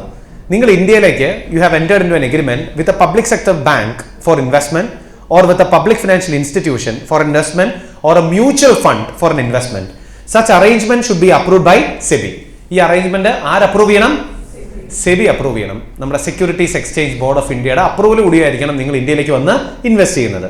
അങ്ങനെ നിങ്ങൾ ഇൻവെസ്റ്റ് ചെയ്യേണ്ട അല്ലെങ്കിൽ ടൈപ്പ് ചെയ്യേണ്ട 3 എൻറ്റിറ്റികൾ ഏതൊക്കെയാണ്? ഒന്ന് പബ്ലിക് സെക്ടർ ബാങ്ക് അല്ലേ, അല്ലെങ്കിൽ പബ്ലിക് ഫിനാൻഷ്യൽ ഇൻസ്റ്റിറ്റ്യൂഷൻ. ഈ മൂന്നാമത്തെ ആരാ? Mutual fund. അപ്പൊ മ്യൂച്വൽ ഫണ്ട് അല്ലെങ്കിൽ UTIയുടെ ഇൻവെസ്റ്റ്മെന്റ് നിങ്ങൾ ഫോറിൻ കറൻസിയിൽ ചെയ്തിട്ടുണ്ട്. അതിൽ നിന്ന് നിങ്ങൾക്ക് എന്തെങ്കിലും റിട്ടേൺ കിട്ടുന്നുണ്ടെങ്കിൽ ആ റിട്ടേണിന് നിങ്ങൾ വെറും 10% റേറ്റിൽ എന്ത് കൊടുത്താൽ മതി? ടാക്സ് കൊടുത്താൽ മതി. ഓവർസീസ് ഫിനാൻഷ്യൽ ഓർഗനൈസേഷൻ ആയിട്ടുള്ള നിങ്ങൾ മ്യൂച്വൽ ഫണ്ടിൽ ഇൻവെസ്റ്റ് ചെയ്യാൻ വേണ്ടി വരുന്നു. ആ ഇൻവെസ്റ്റ്മെന്റ് നിങ്ങൾ ഫോറിൻ കറൻസിയിൽ ചെയ്യുന്നു. ആ മ്യൂച്വൽ ഫണ്ടിൽ നിന്ന് അല്ലെങ്കിൽ UTIയുടെ യൂണിറ്റ്സിൽ നിന്ന് നിങ്ങൾക്ക് എന്ത് കിട്ടുന്നു? എന്തെങ്കിലും റിട്ടേൺ കിട്ടുന്നുണ്ടെങ്കിൽ that return is subjected to what rate friends? Only 10% rate of tax. നിങ്ങൾ വെറും 10% റേറ്റിൽ എന്ത് കൊടുത്താൽ മതി? ടാക്സ് കൊടുത്താൽ മതി. ആ മ്യൂച്വൽ ഫണ്ട് അല്ലെങ്കിൽ UTIയുടെ യൂണിറ്റ്സ് നിങ്ങൾ സെല് ചെയ്യുമ്പോൾ ലോങ് ടേം ക്യാപിറ്റൽ ഗെയിൻ ഉണ്ട് എന്നുണ്ടെങ്കിൽ വെറും 12.5% റേറ്റിൽ നിങ്ങൾ എന്ത് കൊടുത്താൽ മതി? ടാക്സ് കൊടുത്താൽ മതി. പഴയ റേറ്റ് 10 ആയിരുന്നു, അത് അമെൻഡ് ചെയ്ത് കഴിഞ്ഞ വർഷം 12.5% റേറ്റിലേക്ക് അവർ എന്ത് ചെയ്തിട്ടുണ്ട്? ഇൻക്രീസ് ചെയ്തിട്ടുണ്ട് ക്യാപിറ്റൽ ഗെയിന്റെ റേറ്റ്. ശ്രദ്ധിക്കുന്നുണ്ടോ? ഉണ്ടോ? അപ്പോ ഓർത്ത് വെക്കുക ലോങ് ടേം ക്യാപിറ്റൽ ഗെയിൻ. അപ്പൊ ഓർത്ത് വെക്കുക, നിങ്ങൾക്ക് ഈ മ്യൂച്വൽ ഫണ്ട് അല്ലെങ്കിൽ UTIന്ന് എന്തെങ്കിലും റിട്ടേൺ ഉണ്ട്, ഇൻകം ഉണ്ട് എന്നുണ്ടെങ്കിൽ that is subjected to 10%. Long term capital gain on its transfer is subjected to 12.5%. ഇനി ഇവിടെ ഇതിന്റെ കുറെ കണ്ടീഷൻസ് ഉണ്ട്. 28 തൊട്ട് 44C വരെയുള്ള അല്ലെങ്കിൽ 57 നമ്പർ സെക്ഷനിലെ ഡിഡക്ഷൻസ് ഒന്നും നിങ്ങൾക്ക് ഈ ഇൻകത്തിൽ നിന്നും ക്ലെയിം ചെയ്യാൻ പറ്റില്ല.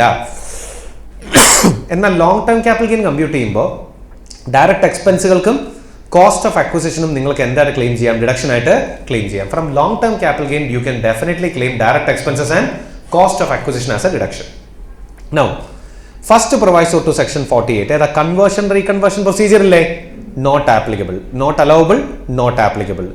ഇൻവെസ്റ്റ്മെന്റ് ഇൻകം, ആ ഇൻകം ഫ്രം UTIക്ക് അല്ലെങ്കിലും കൺവേർഷൻ റീകൺവേർഷൻ ഇല്ല. ഇവിടെ long term capital gain compute ചെയ്യുമ്പോഴും കൺവേർഷൻ റീകൺവേർഷൻ ചെയ്യേണ്ട ആവശ്യം ഇല്ല. സെക്കൻഡ് പ്രൊവൈസോ ടു സെക്ഷൻ 48 ഏതാ? ഇൻഡെക്സേഷൻ ആണ് സെക്കൻഡ് പ്രൊവൈസോ. ഇൻട്രസ്റ്റ് ഇൻകത്തിന് എന്തോന്ന് ഇൻഡെക്സേഷൻ, ലോങ് ടേം ക്യാപിറ്റൽ ഗെയിനും എന്ത് കിട്ടില്ല? ഇൻഡെക്സേഷൻ കിട്ടില്ല. അപ്പൊ ചാപ്റ്റർ 6 റിഡക്ഷൻ കിട്ടുമോ? രണ്ടിന്നും കിട്ടില്ല. അപ്പോ 28 തൊട്ട് 44C വരെയുള്ള എക്സ്പെൻസുകൾ ഡിഡക്ഷൻ ആയിട്ട് ക്ലെയിം ചെയ്യാൻ പറ്റുമെന്ന് ചോദിച്ചാൽ ആ റിട്ടേൺ ഇൻകത്തിൽ നിന്നും പറ്റില്ല. Long term capital gain direct എക്സ്പെൻസും കോസ്റ്റ് ഓഫ് അക്വിസിഷനും ഒക്കെ കുറയ്ക്കാം. ഫസ്റ്റ് പ്രൊവൈസോ ടു സെക്ഷൻ 48ഉം സെക്കൻഡ് പ്രൊവൈസോ ടു സെക്ഷൻ 48ഉം അത് കൺവേർഷൻ റീകൺവേർഷനും ഇൻഡെക്സേഷനും കിട്ടില്ല. ഫൈനലി ചാപ്റ്റർ 6 റിഡക്ഷൻ രണ്ടിന്നും കിട്ടില്ല എന്നാണ് ഡിപ്പാർട്ട്മെന്റ് പറഞ്ഞേക്കുന്നത്. ഓക്കെ ആണോ? അടുത്തത് provisions of set of and carry forward of losses are applicable. നിങ്ങൾക്ക് തീർച്ചയായിട്ടും നോർമൽ ലോസുകൾ ഈ ഇൻകമായിട്ട് എന്ത് ചെയ്യാം? സെറ്റ് ഓഫ് ചെയ്യാം. അപ്പൊ ഒരു സംശയം ചോദിക്കട്ടെ, അൺഅബ്സോർഡ് ഡിപ്രിസിയേഷൻ സെറ്റ് ഓഫ് ചെയ്യാൻ പറ്റുമോ? അൺഅബ്സോർഡ് ഡിപ്രിസിയേഷൻ ഉണ്ടെങ്കിൽ നിങ്ങൾക്ക് ഈ ഇൻകമായിട്ട് അഡ്ജസ്റ്റ് ചെയ്യാൻ പറ്റുമോ? ഇല്ല. 28 തൊട്ട് 44C എന്ന് പറയുമ്പോൾ ഓട്ടോമാറ്റിക്കലി ഇതിനകത്ത് ഏതും വരും? അൺഅബ്സോർഡ് ഡിപ്രിസിയേഷൻ വരും. എടുത്ത് പറയേണ്ട ആവശ്യമില്ല, ഒന്ന് ഞാൻ പറഞ്ഞതാണ് അല്ലേ. അതെ, ലിസ്റ്റഡ് ആയിട്ടുള്ള ഇക്വിറ്റി ഓറിയന്റഡ് ഫണ്ടുകളുടെ യൂണിറ്റുകളാണെങ്കിൽ എന്ത്? Equity oriented fund, mutual fund which invest in equity, predominant investment equity ചെയ്യുന്ന മ്യൂച്വൽ ഫണ്ടുകളെ വിളിക്കുന്ന പേരാണ് ഇക്വിറ്റി ഓറിയന്റഡ് ഫണ്ട്. അപ്പൊ ഇവന്മാരെ ഈ ഇൻവെസ്റ്റ് ചെയ്തിട്ടുള്ളത് ഇക്വിറ്റി ഓറിയന്റഡ് ഫണ്ടുകളാണ്. അത് ലിസ്റ്റഡ് ആയിട്ടുള്ള ഇക്വിറ്റി ഓറിയന്റഡ് ഫണ്ടുകളാണെങ്കിൽ long term capital gain will be taxable under 112A and short term capital gain will be taxable under 111A. നിങ്ങൾ അവിടെ 115JB ഫോളോ ചെയ്യേണ്ട ആവശ്യം ഇല്ല. ലിസ്റ്റഡ് ആയിട്ടുള്ള ഇക്വിറ്റി ഓറിയന്റഡ് ഫണ്ടുകളിലാണ് ഇൻവെസ്റ്റ്മെന്റ് എങ്കിൽ long term capital gain will be subjected to 112A, 12.5% over and above 1,25,000 and short term capital gain will be taxable under 111A at 20% എന്നുള്ളതാണ് ഇപ്പോഴത്തെ ലേറ്റസ്റ്റ് റേറ്റ്. ക്ലിയർ ആണോ പറഞ്ഞത്? ആണോ? So moving on to the next section. അടുത്ത section ഏതാണെന്ന് നോക്കിയേ. Section 115AC ആണ്. നോക്കാം എന്താണെന്ന്. Rate of tax of income from bonds, GDR and its capital gains. അപ്പൊ നിങ്ങളൊരു നോൺ റെസിഡന്റ് ആണ് എന്ന് വിചാരിക്കുക. എലിജിബിൾ അസസ് ഇവിടുത്തെ നോൺ റെസിഡന്റ് ആണ്. നിങ്ങൾക്ക് ഈ ബോക്സിൽ പറയുന്ന 1, 2, 3 3 ടൈപ്പ് ഓഫ് ഇൻകം ഉണ്ടെങ്കിൽ ആ ഇൻകത്തിന് നിങ്ങൾ ഫ്ലാറ്റ് റേറ്റ് 10% ഫ്ലാറ്റ് റേറ്റിലാണ് എന്ത് കൊടുക്കേണ്ടത്? ഇൻകം ടാക്സ് കൊടുക്കേണ്ടത്. ശ്രദ്ധിക്കുന്നുണ്ടോ? ഏതൊക്കെയാണ് 3 ടൈപ്പ് ഓഫ് ഇൻകം? നമ്പർ 1, വായിച്ചേ. Interest income on bonds of an Indian company issued in accordance with central government scheme purchased in foreign currency. അപ്പൊ നിങ്ങൾ ഒരു നോൺ റെസിഡന്റ് ആണ്. നിങ്ങൾ ഇന്ത്യൻ കമ്പനിയുടെ ബോണ്ടുകൾ എന്ത് ചെയ്തു? ഫോറിൻ കറൻസിയിൽ പർച്ചേസ് ചെയ്തു എന്ന് വിചാരിക്കുക. അത് സെൻട്രൽ ഗവൺമെന്റ് അവരുടെ ഏതെങ്കിലും ഒരു പദ്ധതി പ്രകാരം ഇഷ്യൂ ചെയ്തിട്ടുള്ള ബോണ്ടുകളാണ്. CG ബോണ്ടുകളല്ല. ഏതെങ്കിലും ഇന്ത്യൻ കമ്പനിയുടെ ബോണ്ട് സെൻട്രൽ ഗവൺമെന്റ് ഏതെങ്കിലും ഒരു പദ്ധതി പ്രകാരം ഇഷ്യൂ ചെയ്തിട്ടുള്ള ബോണ്ടുകളിലേക്ക് നോൺ റെസിഡന്റ് ആയിട്ടുള്ള നിങ്ങൾ വന്ന് ഫോറിൻ കറൻസിയിൽ ഇൻവെസ്റ്റ്മെന്റ് നടത്തിയിട്ടുണ്ടെങ്കിൽ അതിൽ നിന്നും ഇൻട്രസ്റ്റ് കിട്ടുമ്പോൾ അതിന് നിങ്ങൾ വെറും 10% റേറ്റിൽ എന്ത് കൊടുത്താൽ മതി? ഇൻകം ടാക്സ് കൊടുത്താൽ മതി. ഒന്ന് ആലോചിച്ച് നോക്കിയേ. ഈ നോൺ റെസിഡന്റ് ഒരു ഫോറിൻ കമ്പനി ആണെങ്കിലേ അവർക്ക് ശരിക്കും ബോണ്ടിൽ നിന്നുള്ള ഇൻട്രസ്റ്റ് ഇൻകത്തിനൊക്കെ ശരിക്കും 35% ടാക്സ് വരേണ്ടതല്ലേ? അല്ലേ? പകരം സെൻട്രൽ ഗവൺമെന്റ് ഏതെങ്കിലും ഇന്ത്യൻ കമ്പനിയുടെ ബോണ്ടുകൾ സെൻട്രൽ ഗവൺമെന്റ് ഏതെങ്കിലും പദ്ധതികൾ പ്രകാരം ഇഷ്യൂ ചെയ്യുന്ന ബോണ്ടുകളാണെങ്കിൽ അവിടെ നിങ്ങൾ ഫോറിൻ കറൻസി ഇൻവെസ്റ്റ്മെന്റ് ചെയ്താൽ നിങ്ങളുടെ റേറ്റ് ഓഫ് ടാക്സ് എത്രയായി കുറയും? ഏതാണ്ട് ഒരു 3-1 കുറയും. 3-1 അതിലും കുറവാണ്. 35% പകരം 10% അല്ലേ വരുന്നുള്ളൂ, അല്ലേ? അതാണ് അവരോട് പറഞ്ഞു വെച്ചേക്കുന്നത്. രണ്ടാമത്തെ ഐറ്റം എന്താ? വീണ്ടും interest income on bonds of a public sector company. ഏതെങ്കിലും പബ്ലിക് സെക്ടർ കമ്പനികളുടെ ബോണ്ടിൽ നിങ്ങൾ ഇൻവെസ്റ്റ് ചെയ്യാണ്, which is investment is in foreign currency and it is directly sold by the central government. ഏതെങ്കിലും പൊതുമേഖലാ സ്ഥാപനങ്ങളുടെ ബോണ്ടുകൾ ഗവൺമെന്റ് നേരിട്ട് വിൽക്കുകയാണെങ്കിൽ അത് നിങ്ങൾ ഫോറിൻ കറൻസിയിൽ മേടിച്ചാൽ അതിൽ നിന്നും ഇൻട്രസ്റ്റ് ഇൻകം കിട്ടുന്നുണ്ടെങ്കിൽ that interest income will be subjected to again what rate friends? Again 10%. അതുകൂടാതെ you have dividend income on GDR. What is GDR? Global depository receipts എന്ന് പറയും. കേട്ടിട്ടുണ്ടോ അങ്ങനെ ഒരു സാധനം? ഉണ്ടോ? GDR എന്ന് പറയുമ്പോഴേ ഇപ്പൊ നിങ്ങളൊന്ന് ആലോചിച്ച് നോക്കിയാൽ ഞാനൊരു ഇന്ത്യൻ കമ്പനിയാണ്. എനിക്ക് എൻ്റെ കമ്പനിയുടെ ഷെയർസ് ഏതെങ്കിലും ഓവർസീസ് റെക്കഗ്നൈസ് സ്റ്റോക്ക് എക്സ്ചേഞ്ചിൽ ട്രേഡ് ചെയ്യണം തോന്നുന്നതാണ്. ലൈക്ക് നാസ്ഡാക്ക്, ഡൗ ജോൺസ് ഒക്കെ പോലെ ഏതെങ്കിലും ഓവർസീസ് ആയിട്ടുള്ള ഒരു RSEയിൽ എനിക്ക് എൻ്റെ ഷെയർസ് ട്രേഡ് ചെയ്യണം തോന്നുകയാണെങ്കിൽ എനിക്ക് നേരിട്ട് അവിടെ പോയി നമ്മുടെ ഇവിടുത്തെ NSEയിലും BSEയിലും ലിസ്റ്റ് ചെയ്യുന്ന പോലെ ഷെയർ എന്ത് ചെയ്യാൻ പറ്റില്ല, ലിസ്റ്റ് ചെയ്യാൻ പറ്റില്ല. ഞാൻ എന്ത് ചെയ്യണം? ഇവിടുത്തെ ഏതെങ്കിലും ഒരു ഡെപ്പോസിറ്ററിയുടെ കയ്യിൽ എൻ്റെ ഇതുപോലെ ട്രേഡ് ചെയ്യാൻ ഉദ്ദേശിക്കുന്ന block value of shares hold ചെയ്യണം. ആ ഡെപ്പോസിറ്ററിയിൽ ഏൽപ്പിക്കണം. ആ ഡെപ്പോസിറ്ററി ഓവർസീസ് ഡെപ്പോസിറ്ററി വഴി GDRs ആയിട്ട് അതിനെ കൺവേർട്ട് ചെയ്യും. ആ GDR അവിടുത്തെ റെക്കഗ്നൈസ് സ്റ്റോക്ക് എക്സ്ചേഞ്ചിൽ ലിസ്റ്റ് ചെയ്യും. ആ GDRകൾ നോൺ റെസിഡൻസിന് എന്തിനു മേടിക്കാം? ഫോറിൻ കറൻസി യൂട്ടിലൈസ് ചെയ്തിട്ട് പർച്ചേസ് ചെയ്യാം. ശ്രദ്ധിക്കുന്നുണ്ടോ? സോ സിമ്പിൾ ആയിട്ട് പറഞ്ഞാൽ if you want to trade your shares in an overseas RSE recognise stock exchange you have to convert that into what friends? GDR, global depository റെസിപ്റ്റുകളായി convert ചെയ്യണം. അപ്പൊ technically GDR മേടിക്കുന്നവൻ ശരിക്കും ആരാ? നമ്മുടെ share holder തന്നെയാണ്. ശ്രദ്ധിക്കുന്നുണ്ടോ? ആ instrument ഒന്ന് മാറുമെന്ന് മാത്രമേ ഉള്ളൂ. ലീഗൽ ആയിട്ടുള്ള ഇൻസ്ട്രുമെന്റിന്റെ പേര് ഷെയറിന് പകരം GDR ആവുന്നേ ഉള്ളൂ. അപ്പൊ നമ്മളെ ഈ കമ്പനി ഡിവിഡൻഡ് ഡിക്ലെയർ ചെയ്യുമ്പോൾ ആ GDR ഹോൾഡേഴ്സിന് ഡിവിഡൻഡ് കിട്ടുകയല്ലേ? ഇല്ലേ? അങ്ങനെ you are a non resident receiving dividend income on GDR. That also will be subject to what rate friends? 10% rate of tax. അതും 10% റേറ്റ് ഓഫ് ടാക്സിൽ നിങ്ങൾ എന്ത് കൊടുക്കണം? ഇൻകം ടാക്സ് കൊടുക്കണം എന്നാണ് ഡിപ്പാർട്ട്മെന്റ് പറയുന്നത്. 3 തരം ഇൻകങ്ങൾക്ക് നോൺ റെസിഡന്റിന്റെ കയ്യിൽ 115 AC പ്രകാരം 10% ആണ്. ഏതൊക്കെയാണ് 3 തരം ഇൻകങ്ങൾ? Number 1, interest income on bonds of an Indian company issued in accordance with central government scheme purchased in foreign currency. Central ഗവൺമെന്റിന്റെ പദ്ധതി പ്രകാരം ഇഷ്യൂ ചെയ്യുന്ന ഇന്ത്യൻ കമ്പനികളുടെ ബോണ്ട് നിങ്ങൾ ഫോറിൻ കറൻസിയിൽ മേടിച്ചാൽ. 2, interest income on bonds of a public sector company sold by the central government purchased in foreign currency. നിങ്ങൾ central government cell ചെയ്തിട്ടുള്ള public sector കമ്പനിയുടെ ബോണ്ട് ഫോറിൻ കറൻസിയിൽ പർച്ചേസ് ചെയ്ത് അതിൽ നിന്നും ഇൻട്രസ്റ്റ് ഇൻകം കിട്ടിയാൽ. 3, GDR, അത് പിന്നെ ഫോറിൻ കറൻസിയിലെ മേടിക്കാൻ പറ്റുള്ളൂ. അതുകൊണ്ട് അവിടെ എടുത്ത് പറയേണ്ടല്ല ഫോറിൻ കറൻസിയിൽ. റുപ്പി കൊടുത്ത് നിങ്ങൾ നാസ്ഡാക്കിൽ പോയി GDR മേടിക്കൂല, ഫോറിൻ കറൻസിയിലേ മേടിക്കാൻ പറ്റുള്ളൂ. അപ്പോൾ GDR നിങ്ങൾക്ക് ഡിവിഡൻഡ് ഇൻകം കിട്ടിയിട്ടുണ്ടെങ്കിൽ that also subject to what rate? 10%. ഇനി ബോണ്ടുകളും ഈ GDR ഒക്കെ നിങ്ങൾ വിൽക്കുമ്പോൾ ലോങ് ടേം ക്യാപിറ്റൽ ഗെയിൻ ആണെങ്കിൽ റേറ്റ് എത്രയാ? 12.5%. പണ്ട് 10 ആയിരുന്നു, അതിപ്പം മാറ്റി അവർ 12.5% മാറ്റി. ശ്രദ്ധിക്കുന്നുണ്ടോ? ഉണ്ടോ? So, long-term capital gain on transfer of our bonds or GDR will be subject to what rate? 12.5% rate. ഇനി ഇതിന് നോട്ട്സ് ഉണ്ട്. നോട്ട്സ് ഇവിടെ നിന്ന് ശ്രദ്ധിച്ചേ. 1, indexation and conversion reconversion does not apply while computing long term capital gain. നിങ്ങൾ ഇൻഡെക്സേഷനും conversion reconversion ചെയ്യുമ്പോൾ long term capital gain compute ചെയ്യുമ്പോൾ ഇൻഡെക്സേഷനും വേണ്ട, കൺവേർഷൻ റീകൺവേർഷൻ ചെയ്യേണ്ട ആവശ്യം ഇല്ല. From interest and dividend income no deduction for any expenses from 28 to 44C and under section 57. ഏതാ? ഈ ഇൻട്രസ്റ്റ് ഇൻകങ്ങളില്ലേ, ഈ ഡിവിഡൻഡ് ഇൻകം ഇല്ലേ, യാതൊരു എക്സ്പെൻസുകൾക്ക് നിങ്ങൾക്ക് എന്ത് കിട്ടില്ല? ഡിഡക്ഷൻ കിട്ടില്ല. From long term capital gain direct എക്സ്പെൻസസും കോസ്റ്റ് ഓഫ് അക്വിസിഷൻ നിങ്ങൾക്ക് തീർച്ചയായിട്ടും എന്ത് ചെയ്യാം? നെറ്റ് ഓഫ് ചെയ്യാം. No chapter 6A deduction from both the interest income, dividend income and long term capital gain. ഈ ഇൻകത്തിൽ നിന്നൊന്നും നിങ്ങൾക്ക് എന്ത് കിട്ടില്ല? ചാപ്റ്റർ 6A ഡിഡക്ഷൻ കിട്ടില്ല എന്നുള്ളതാണ് അതിന്റെ അർത്ഥം. From any of this you are not suppose to claim chapter 6A. ഇനി ഇവിടെ TDS, ഈ ഇൻകം വരുന്ന ആൾക്കാർ TDSന്റെ പ്രൊവിഷൻ പറയുന്ന ഒരു സെക്ഷനാണ് 196C. നമുക്കിത് TDS ചാപ്റ്റർ വരുമ്പോൾ പഠിക്കാം, എന്നാലും ഞാൻ ജസ്റ്റ് ഒന്ന് വായിച്ചു പോവുക. TDS shall be deducted at the time of payment or crediting the pay whichever is earlier, and the rate of TDS shall be 10% plus surcharge if any plus cess. ഇനി ഇവിടെ ഒരു പോയിന്റ് പറയുന്നുണ്ടല്ലോ, അസസിക്ക് ഈ 115 AC പറയുന്ന income മാത്രമേ ഉള്ളൂ. കൃത്യമായി TDS അവിടെ ഡിഡക്ട് ചെയ്തിട്ടുമുണ്ട് എന്നുണ്ടെങ്കിൽ പിന്നീട് അസസി എന്ത് ഫയൽ ചെയ്യേണ്ട ആവശ്യമില്ല? റിട്ടേൺ ഫയൽ ചെയ്യേണ്ട ആവശ്യം ഇല്ല എന്നാണ് ഡിപ്പാർട്ട്മെന്റ് പറയുന്നത്. നമ്മൾ പറഞ്ഞു നിർത്തിയത് എന്താണെന്ന് നോക്കിയേ.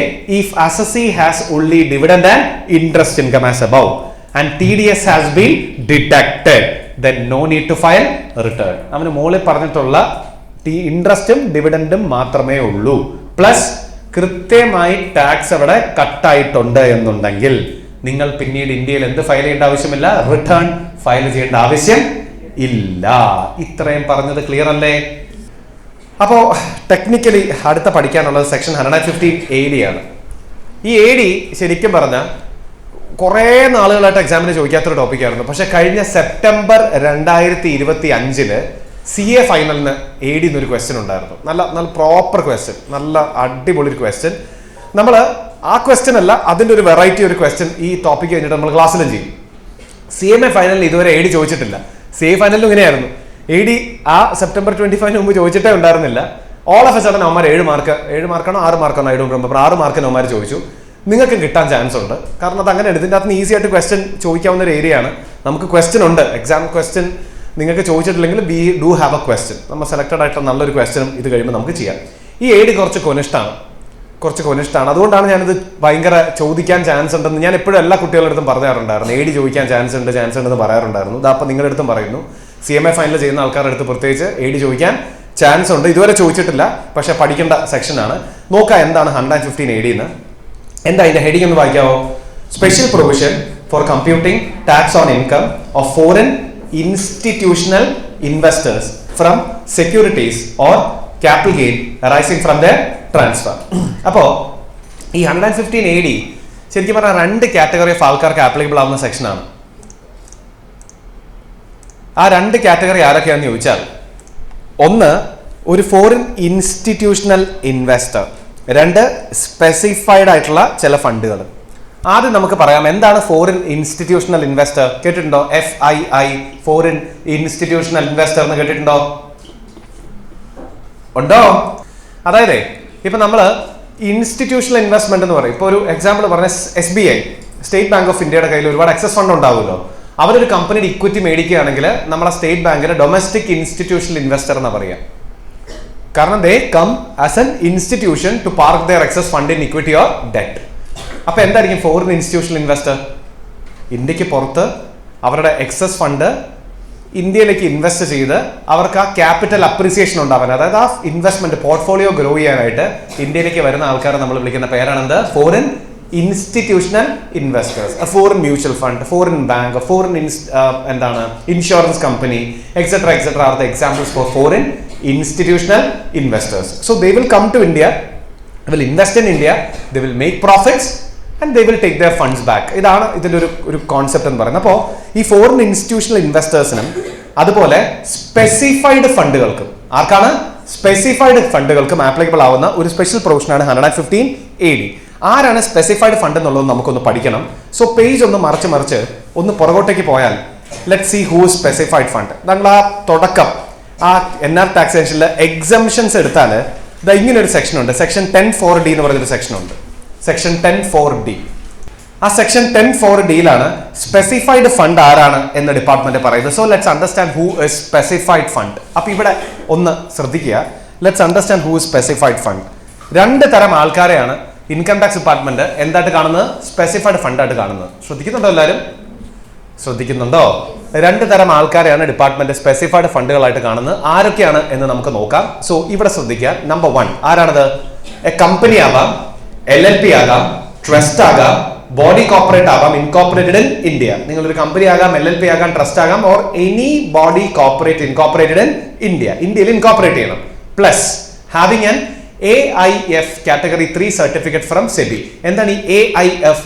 ഓൾട്ടർനേറ്റ് ഇൻവെസ്റ്റ്മെന്റ് ഫണ്ട് എന്ന് പറയും. അതായത് ഇൻവെസ്റ്റ്മെന്റ് പർപ്പസിന് വേണ്ടി ഇന്ത്യയിലേക്ക് വരുന്ന AIF കാറ്റഗറി 3 സർട്ടിഫിക്കേഷൻ ഉള്ള SEBI അപ്രൂവ്ഡ് ആയിട്ടുള്ള ഒരു കമ്പനിയോ LLPയോ ട്രസ്റ്റോ ബോഡി കോർപ്പറേറ്റോ കഴിഞ്ഞിട്ടില്ല, വിച്ച് ഹാസ് ബീൻ, നിങ്ങൾക്ക് ഒന്നിലെ AIF കാറ്റഗറി 3 സർട്ടിഫിക്കേഷൻ വേണം, or which has been granted a certificate as a retail scheme or an exchange traded fund. ഒന്നിലെ നിങ്ങൾ ഒരു റീറ്റെയിൽ സ്കീം അല്ലെങ്കിൽ എക്സ്ചേഞ്ച് ട്രേഡഡ് ഫണ്ട് ആയിട്ട് SBI SEBI അംഗീകരിക്കുന്നുണ്ടെങ്കിലും നിങ്ങളെ ഡിപ്പാർട്ട്മെന്റ് എന്തെന്ന് വിളിക്കും? സ്പെസിഫൈഡ് ഫണ്ട് എന്ന് വിളിക്കും. ഇത് പുതിയ ഇൻസേഷൻ ആണ് കേട്ടോ.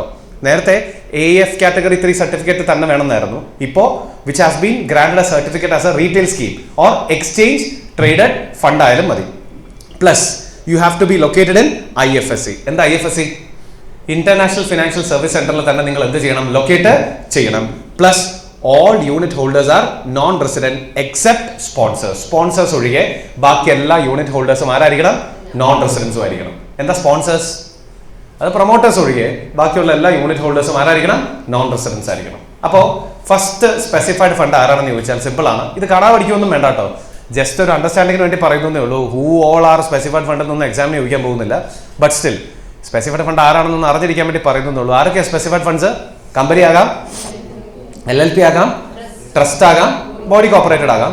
U have to incorporate in India. Incorporate in India എന്ന് പറയുമ്പോൾ എവിടെ ആയിരിക്കണം ലൊക്കേഷൻ? ഇന്റർനാഷണൽ ഫിനാൻഷ്യൽ സർവീസ് സെന്ററിലായിരിക്കണം. പിന്നെ നിങ്ങൾക്ക് ഒരു AIF 3 കാറ്റഗറി സർട്ടിഫിക്കേഷനോ അല്ലെങ്കിൽ നിങ്ങൾ ഒരു റീറ്റെയിൽ സ്കീമോ അല്ലെങ്കിൽ എക്സ്ചേഞ്ച് ട്രേഡഡ് ഫണ്ടോ ആയിട്ട് SEBI അംഗീകരിക്കണം. നിങ്ങൾ എല്ലാ യൂണിറ്റ് ഹോൾഡേഴ്സും എക്സെപ്റ്റ് പ്രൊമോട്ടേഴ്സ് ഓർ സ്പോൺസേഴ്സ് എന്തായിരിക്കണം? നോൺ റെസിഡൻസ് ആയിരിക്കണം.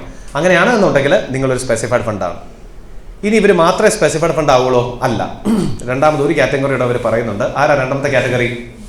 Investment division of an offshore banking unit. നിങ്ങളൊരു ഓഫ് ഷോർ ബാങ്കിങ് യൂണിറ്റിന്റെ ഇൻവെസ്റ്റ്മെന്റ് ഡിവിഷൻ ആണെങ്കിലും നിങ്ങൾ ആരാണ്? സ്പെസിഫൈഡ് ഫണ്ടാണ്. എന്താ offshore banking unit investment fund എന്ന് പറഞ്ഞാൽ എന്താണ്? Investment division of an offshore banking unit. ഇപ്പൊ HSBC, Hong Kong and Shanghai banking corporation കേട്ടിട്ടുണ്ടോ? അങ്ങനെ ഒരു ബാങ്ക് ഉണ്ട്, HSBC ഇല്ലേ? അപ്പോ HSBC എന്ന് പറയുന്ന അവരുടെ ഹോങ്കോങ് ആൻഡ് ഷാങ്കായ് ബാങ്കിങ് കോർപ്പറേഷന്റെ ഒരു ഇൻവെസ്റ്റ്മെന്റ് ഡിവിഷൻ, അതായത് അവരുടെ എക്സസ് ഫണ്ടുകൾ പാർക്ക് ചെയ്യാനായിട്ട് അവർക്ക് എന്തുണ്ടാവും? ഇൻവെസ്റ്റ്മെന്റ് ഡിവിഷൻസ് ഉണ്ടാവും. ശ്രദ്ധിക്കുന്നുണ്ടോ? അവരുടെ ഒരു ഇൻവെസ്റ്റ്മെന്റ് ഡിവിഷൻ ആണ് നിങ്ങൾ. Plus having category 1 foreign portfolio investor under SEBI. SEBI നിങ്ങളെ കാറ്റഗറി 1 ഫോറിൻ പോർട്ട്ഫോളിയോ ഇൻവെസ്റ്റർ ആയിട്ട് സർട്ടിഫൈ ചെയ്തിട്ടുണ്ടാവണം. എന്താ foreign portfolio investor? What do you mean by portfolio? Portfolio എന്ന് പറഞ്ഞാൽ നിങ്ങൾ ഷെയർ, ഡിബഞ്ചർ, ബോണ്ട് ഒക്കെ മിക്സ് ചെയ്ത് നിങ്ങൾ നിങ്ങളുടെ ക്യാപിറ്റൽ ഇൻക്രീസ് ചെയ്യാൻ, അല്ല നിങ്ങളുടെ ഇൻവെസ്റ്റ്മെന്റ് മൾട്ടിപ്ലൈ ചെയ്യിക്കാനായിട്ട് നോക്കുന്ന ഒരു എൻറ്റിറ്റിയാണ് നമ്മൾ പോർട്ട്ഫോളിയോ ഇൻവെസ്റ്റേഴ്സ് എന്ന് പറയുക. So you are coming and investing in India, you are less bothered about the management. ആ കമ്പനിയുടെ മാനേജ്മെന്റ് ഒന്നും നിങ്ങൾക്ക് ഒരു വിഷയമല്ല. You want to increase your wealth. അപ്പോൾ പോർട്ട്ഫോളിയോ ഇൻവെസ്റ്റർ ആയിട്ട് നിങ്ങൾ ഇന്ത്യയിലേക്ക് വന്നിട്ടുള്ള ഒരു ഓഫ് ഷോർ ബാങ്കിങ് യൂണിറ്റിൽ, ഇന്ത്യക്ക് പുറത്തുള്ള ബാങ്കിങ് യൂണിറ്റിൽ ഇൻവെസ്റ്റ്മെന്റ് ഡിവിഷൻ ആയിരിക്കണം. And you have to be located in IFSC and you should commence your operation before 31st March 2030. പണ്ട് 25 ആയിരുന്നു, അപ്പൊ അത് മാറ്റി അവർ എത്രയാക്കി? 30 ആക്കി. 31 March 2030 മുന്നേ കമൻസ് ചെയ്യണം എന്നാണ് ഇപ്പോൾ ഡിപ്പാർട്ട്മെന്റ് പറയുന്നത്. അതിനൊരു നോട്ടുണ്ട്, such income accrued is attributable to units held by non resident not being PE of NR in India. ആ നോട്ട് നമുക്ക് ആവശ്യമില്ല. ഈ രണ്ടെണ്ണം ആരാണെന്ന് ഓർത്താൽ മതി. ഇവർക്ക് ഇൻകം ടാക്സ് ആക്ടിൽ എടുക്കാവുന്ന ചില ഇൻകങ്ങളുടെ എക്സംഷൻ ആണ് 1040 പറയുന്നത്. ശ്രദ്ധിക്കുന്നുണ്ടോ? Section 1040 is not the definition. ഈ രണ്ട് എൻറ്റിറ്റികൾക്ക് ഇൻകം ടാക്സ് ആക്ട് പ്രകാരം എടുക്കാവുന്ന എക്സംഷൻസ് പറയുന്ന സെക്ഷനാണ് 1040D. പക്ഷേ ഈ 1040യിലാണ് സ്പെസിഫൈഡ് ഫണ്ടിന് എന്ത് കിടക്കുക? ഡെഫിനിഷൻ കിടക്കുക. അതുകൊണ്ട് ഞാൻ ഇങ്ങോട്ടേക്കൊന്ന് വന്നു എന്ന് മാത്രമേ ഉള്ളൂ. ശ്രദ്ധിക്കുന്നുണ്ടോ? അപ്പൊ രണ്ട് കാറ്റഗറി ഓഫ് എൻറ്റിറ്റി ആണ് നമ്മുടെ കണ്ണിൽ ആര്? Specified funds. ആരൊക്കെ രണ്ട് കാറ്റഗറി ഓഫ് എൻറ്റിറ്റീസ്? ഒരു കമ്പനി ആകാം, LLP ആകാം, ട്രസ്റ്റ് ആകാം, ബോഡി കോർപ്പറേറ്റഡ് ആകാം. നിങ്ങൾ ഇന്ത്യയിൽ IFSCയിൽ ലൊക്കേറ്റ് ചെയ്യുന്നു. നിങ്ങൾക്ക് AIF3 കാറ്റഗറി സർട്ടിഫിക്കേഷൻ അല്ലെങ്കിൽ നിങ്ങൾ ഒരു റീറ്റെയിൽ സ്കീം അല്ലെങ്കിൽ എക്സ്ചേഞ്ച് ട്രേഡഡ് ഫണ്ട് ആയിരിക്കണം. നിങ്ങളുടെ എല്ലാ യൂണിറ്റ് ഹോൾഡേഴ്സും എന്തായിരിക്കണം? നോൺ റെസിഡൻസ് ആയിരിക്കണം except promoters. Or you have to be a investment division of an offshore banking unit having FPI category 1, foreign portfolio investor category 1 certification from SEBI, and you are located in IFSC. Should commence your operations before 31st March 2030. ഈ രണ്ട് type of എൻറ്റിറ്റികളെയാണ് നമ്മൾ specified ഫണ്ടുകളായിട്ട് identify ചെയ്യുക. ഇനി ഇതൊക്കെ എന്തിനാ പറഞ്ഞതെന്ന് ചോദിച്ചാലേ, തിരിച്ച് നമുക്ക് നമ്മുടെ 115 AD വരാം.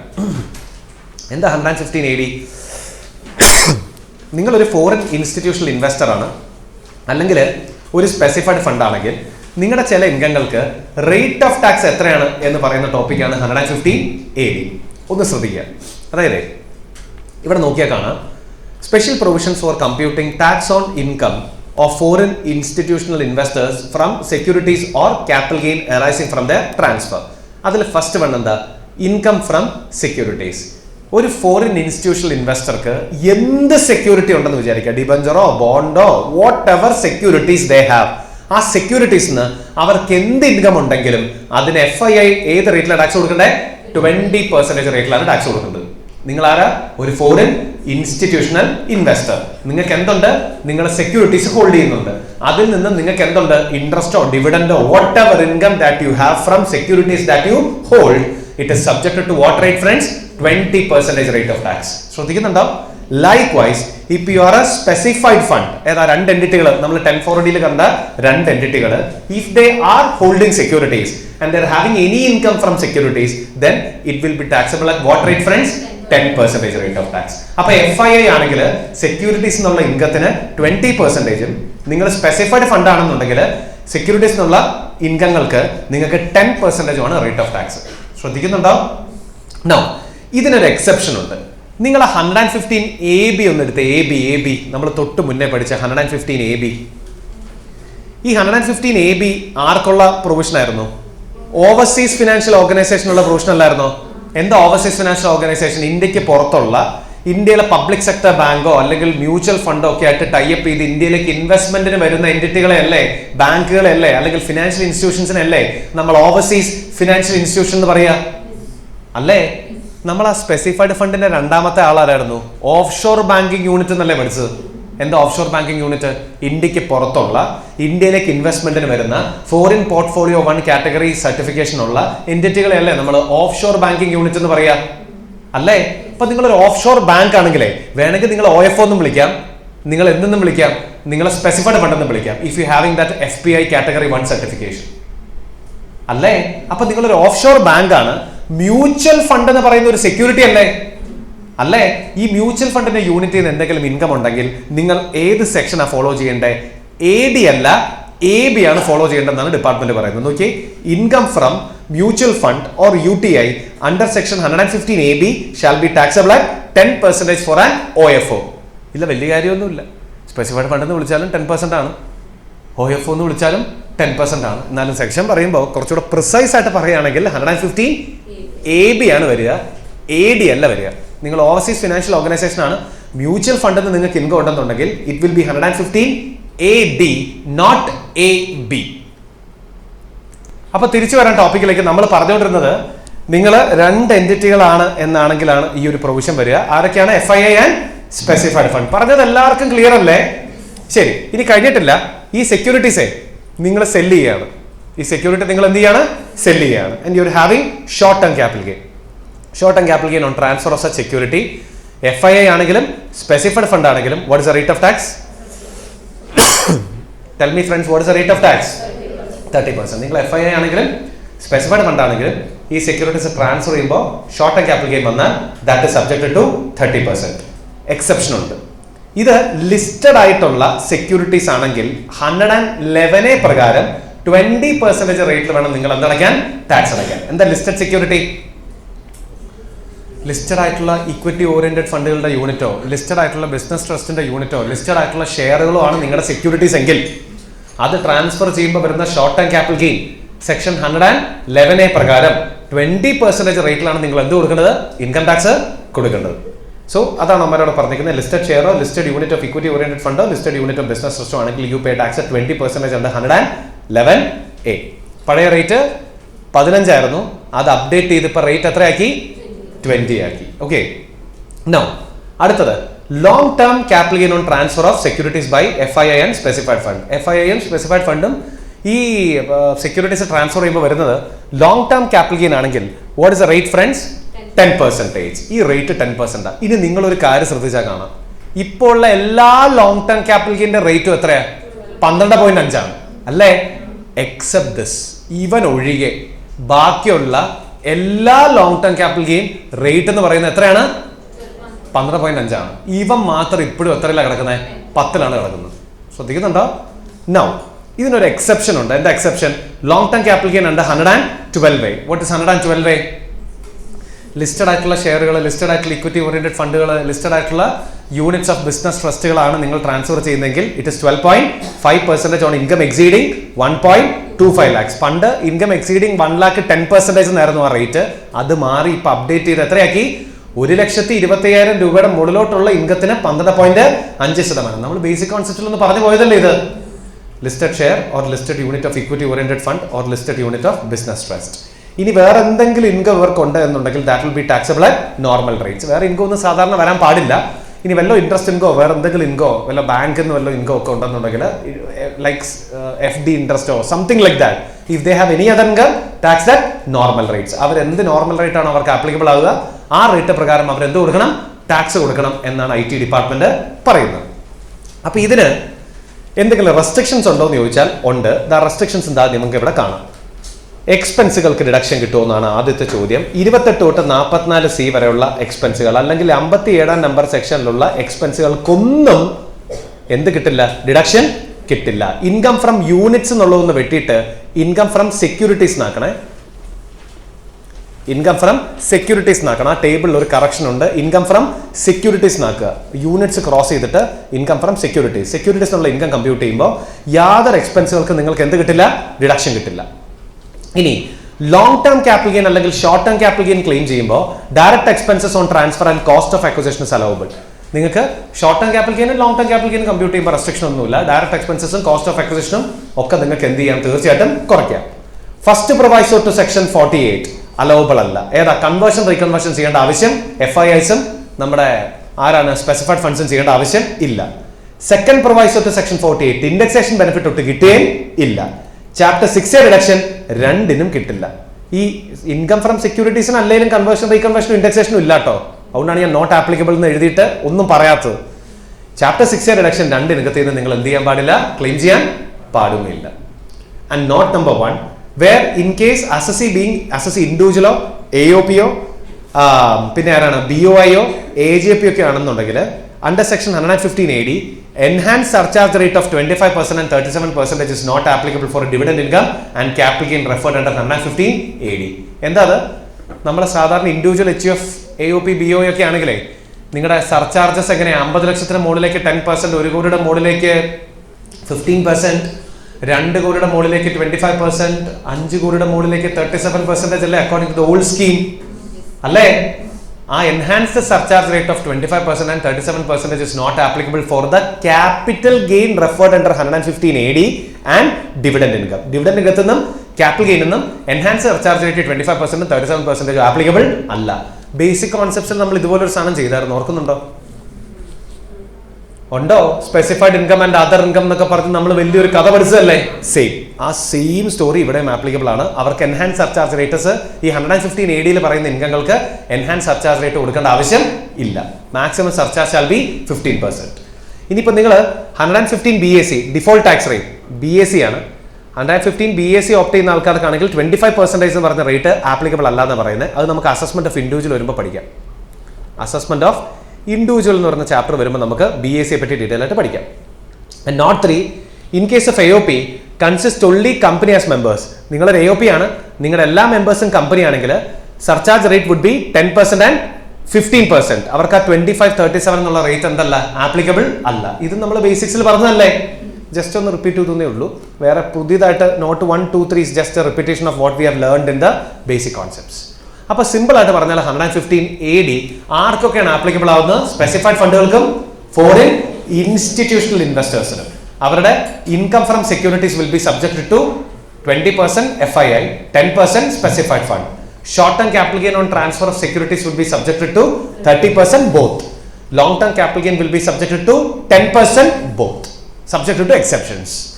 ക്ലിയർ ആണോ പറഞ്ഞത്? അപ്പൊ ഫ്രണ്ട്സ് ഇവിടെ ഒരു ചെറിയ കറക്ഷൻ ഉണ്ട്. കറക്ഷൻ എന്നല്ല, ഈ ഒരു പോയിന്റ് കണ്ടില്ലേ? ഏതാ ഞാൻ നേരത്തെ പറഞ്ഞില്ലേ? Long term capital gain on transfer of security by FII and specified fund എന്ന് പറഞ്ഞ് ഓർക്കുന്നുണ്ടോ? എല്ലാത്തിനും ശരിക്കും പറഞ്ഞാൽ 2023 23 ജൂലൈ 2024 തൊട്ട് എല്ലാ ക്യാപിറ്റൽ ഗെയിനും എത്രയാക്കിയായിരുന്നു? 12.5 ആക്കിയായിരുന്നു. ഇത് മാത്രം 10 ആയിരുന്നു. ഇവരിപ്പോ ഇതിനൊരു ലേറ്റസ്റ്റ് നോട്ടിഫിക്കേഷൻ ഇട്ടിട്ടുണ്ട്. അതായത് വിത്ത് effect from 1st April 2026 this rate shall be 12.5% ഇട്ടിട്ടുണ്ട്. അതായത് നിങ്ങളുടെ റെലവന്റ് അസസ്മെന്റ് ഇയർ 2026-27 AY ആണ്. 1st April 2026 തൊട്ട് ഈ ഇൻകങ്ങളെ അസസ് ചെയ്യുമ്പോൾ നിങ്ങൾ 10 പകരം 12.5% തന്നെ എന്തടക്കണം? ഇൻകം ടാക്സ് അടക്കണം എന്ന് വേണം നമ്മൾ ഇതിനെ മനസ്സിലാക്കാൻ. അപ്പോൾ this will be applicable from which PY?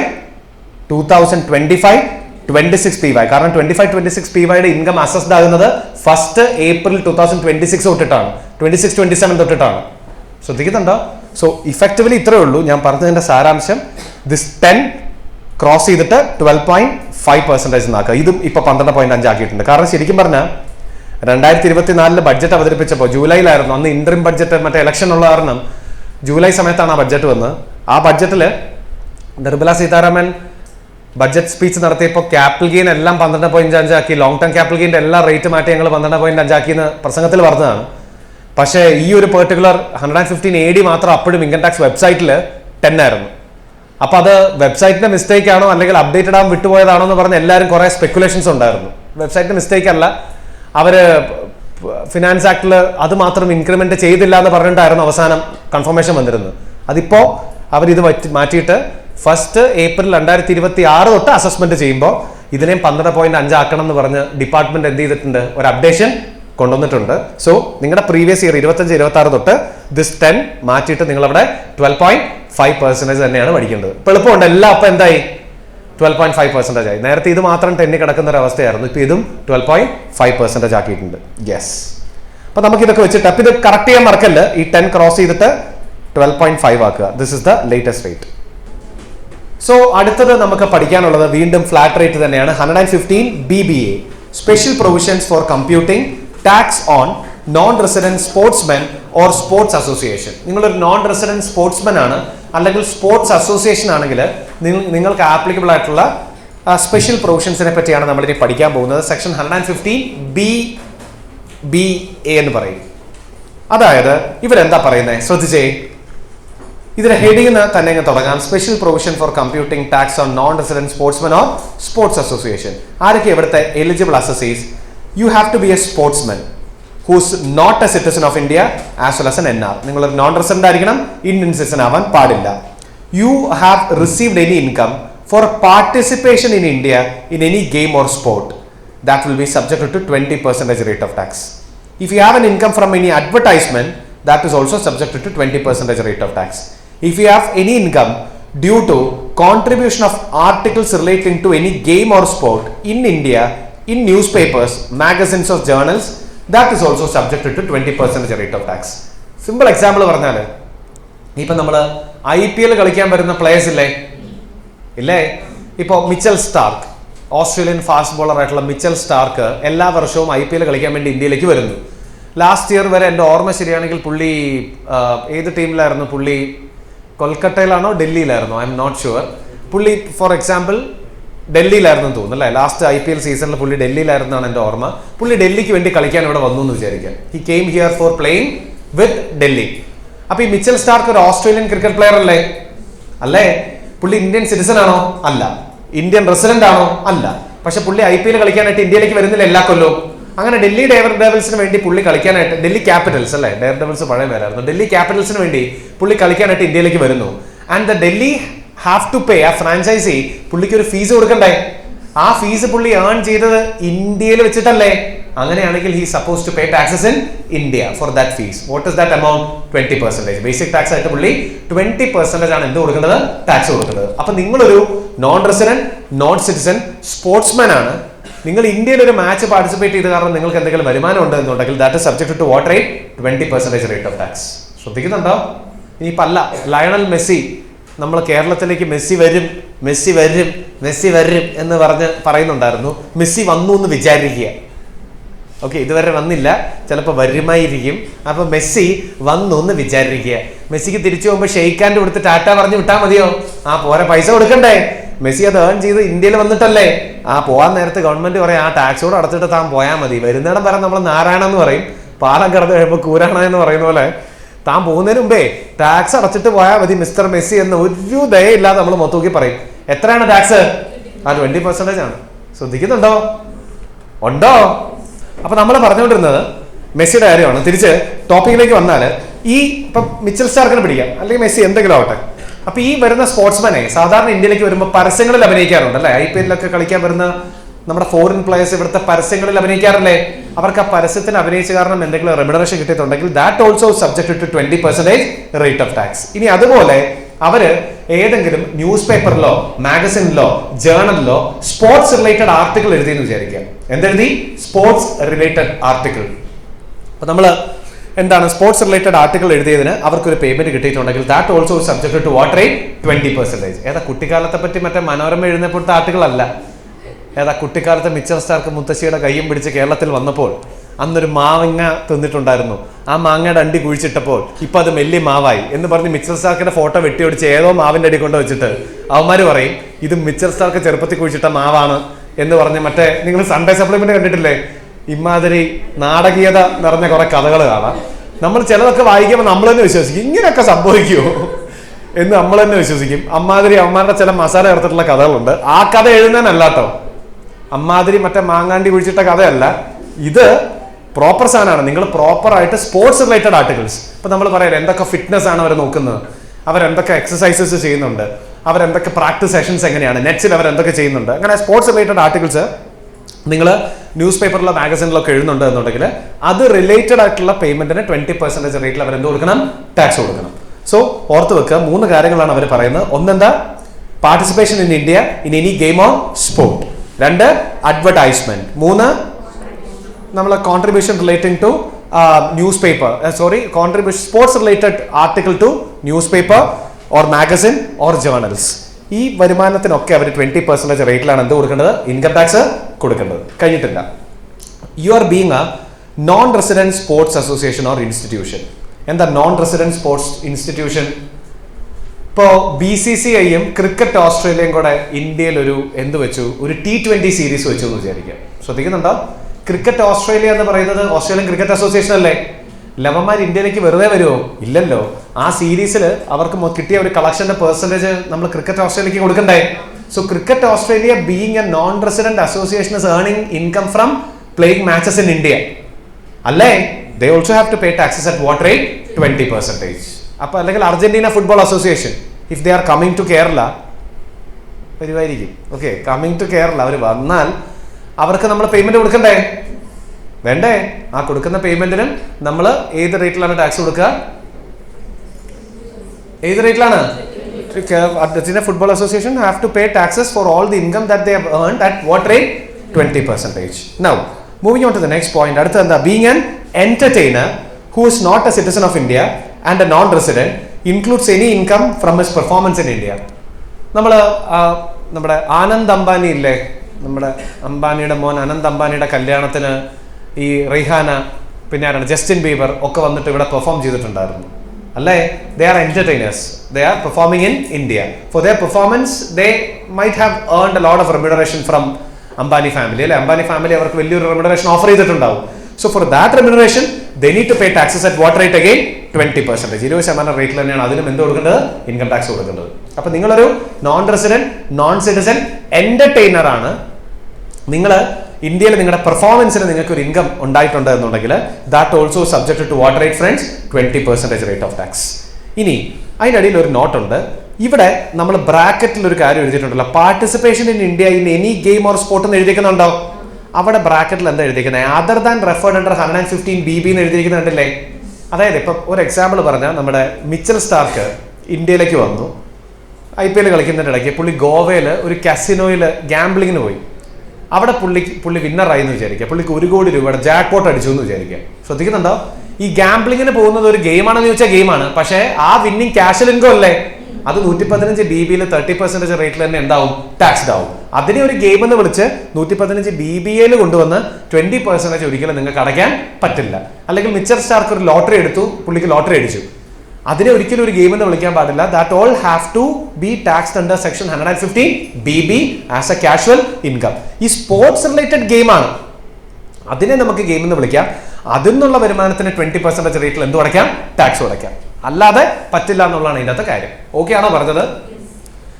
Right. നോക്കിയേ, section 115 BB, income tax calculated on income by way of winnings from lottery, crossword puzzles, race including horse race, card game or any other game of any sort from gambling, betting of any form. Rate shall be 30%. ആ ഇൻകങ്ങൾ 30% റേറ്റിൽ തന്നെ നിങ്ങൾ tax കൊടുക്കണം. No, ഈ 115 BBയിൽ പറയുന്ന യാതൊരു ഇൻകങ്ങളിൽ നിന്നും യാതൊരു എക്സ്പെൻസുകൾക്കും നിങ്ങൾക്ക് എന്തെടുക്കാൻ പറ്റില്ല? ഡിഡക്ഷൻ എടുക്കാൻ പറ്റില്ല. ഇപ്പോ മിച്ചൽ സ്റ്റാർക്ക് ഇന്ത്യയിലേക്ക് വരുമ്പോൾ അയാൾക്ക് കുറെ ചെലവുകൾ വരില്ലേ? ഇല്ലേ? ആ എക്സ്പെൻസുകൾക്കൊന്നും സ്റ്റാർക്കിന് എന്തെടുക്കാൻ പറ്റില്ല? ഡിഡക്ഷൻ എടുക്കാൻ പറ്റില്ല. His gross income is subject to what rate? 20% rate of tax. No, assessee is not required to file a return of income during the previous year consisted only of income mentioned above and TDS has been deducted. നമ്മളെ ഈ 115 BBയിൽ പറയുന്ന income മാത്രമേ നിങ്ങൾക്കുള്ളൂ. കൃത്യമായി TDS കട്ടായിട്ടുമുണ്ട് എന്നുണ്ടെങ്കിൽ നിങ്ങൾ പിന്നെ ഇന്ത്യയിൽ എന്ത് ഫയൽ ചെയ്യേണ്ട? റിട്ടേൺ ഫയൽ ചെയ്യേണ്ട. ശ്രദ്ധിക്കണം, 115 BBയിൽ റെഫർ ചെയ്യുന്ന ഇൻകം മാത്രമേ നിങ്ങൾക്കുള്ളൂ. പ്ലസ് റിട്ടേൺ കറക്റ്റായിട്ട് നിങ്ങളുടെ TDS കറക്റ്റായിട്ട് കട്ട് ചെയ്തിട്ടാണ് നിങ്ങൾക്ക് പൈസ കിട്ടിയതെന്നുണ്ടെങ്കിൽ പിന്നെ ആ സ്പോർട്സ്മാൻ ഇന്ത്യയിൽ എന്ത് ഫയൽ ചെയ്യേണ്ട ആവശ്യമില്ല? റിട്ടേൺ ഫയൽ ചെയ്യേണ്ട ആവശ്യം ഇല്ല. He have been excluded from filing return. ഇനി ഏതാ TDSന്റെ സെക്ഷൻ? 194E BBയിൽ പറയുന്ന നിങ്ങൾക്ക് TDS കട്ട് ചെയ്യേണ്ടത്. The rate shall be 20% plus 4% cess. Non resident ആണ് പേ എന്നുണ്ടെങ്കിൽ എപ്പോഴും TDSന്റെ റേറ്റിന് കൂടെ 4% സെസ് കൂടി ഇട്ട് വേണം നിങ്ങൾ എന്ത് കട്ട് ചെയ്യാൻ? TDS കട്ട് ചെയ്യാൻ. ശ്രദ്ധിക്കുന്നുണ്ടോ? സിമ്പിൾ സെക്ഷൻ ആണ് 115 BBA. എക്സാമിന് മൾട്ടിപ്പിൾ ടൈം ചോദിച്ചിട്ടുണ്ട്. ഇതൊക്കെയാണ് ചോദിക്കുന്നെങ്കിൽ ഇറ്റ്സ് ലൈക്ക് വെരി ഈസി. നമുക്ക് ഭയങ്കര എളുപ്പത്തിൽ എന്ത് ചെയ്യാനായിട്ട് പറ്റും? ആൻസർ ചെയ്യാനായിട്ട് പറ്റും. പക്ഷെ നമുക്ക് അറിയില്ല ഏതാണ് ചോദിക്കാൻ പോകുക എന്നുള്ളത്. Expect always A tough question. എപ്പോഴും ഒരു ടഫ് ക്വസ്റ്റ്യൻ എക്സ്പെക്ട് ചെയ്ത് എക്സാമിന് പോയാൽ മതി. സോ ദാറ്റ് ഇങ്ങനെ എന്തെങ്കിലും ഓപ്പർച്യൂണിറ്റീസ് ആണെങ്കിൽ ഈസിലി അത് ഗ്രാബ് ചെയ്യുക. Okay. Hello my dear ones, this is CA Jose Kurian and this video is to inform you about how to purchase our recorded lectures and textbooks from the website. Very simple, you log on to www.cajosekurian.com and in the website you scroll down and you can see all our books. That is handbook multicolor for CA, CMA final as well as for inter. Then we have workbook which contains past exam 30 plus question papers as well as RTPs. That is also for CA final, CMA final and CA as well as CMA inter. Now for the recorded lectures, you go up, take the website, then click on the classroom. And in the classroom, you can scroll down and you can see all the courses that we are offering. Select your course, make payment, and the course is all yours. It is instant access. Now, what are the courses that we are offering? We are offering CA Final English as well as Malayalam, CMA Final English as well as Malayalam, CA Inter English as well as Malayalam. Now, friends, what are you waiting for? Get your access today and unlock the pathway to your success. All the very best. Take care and bye-bye.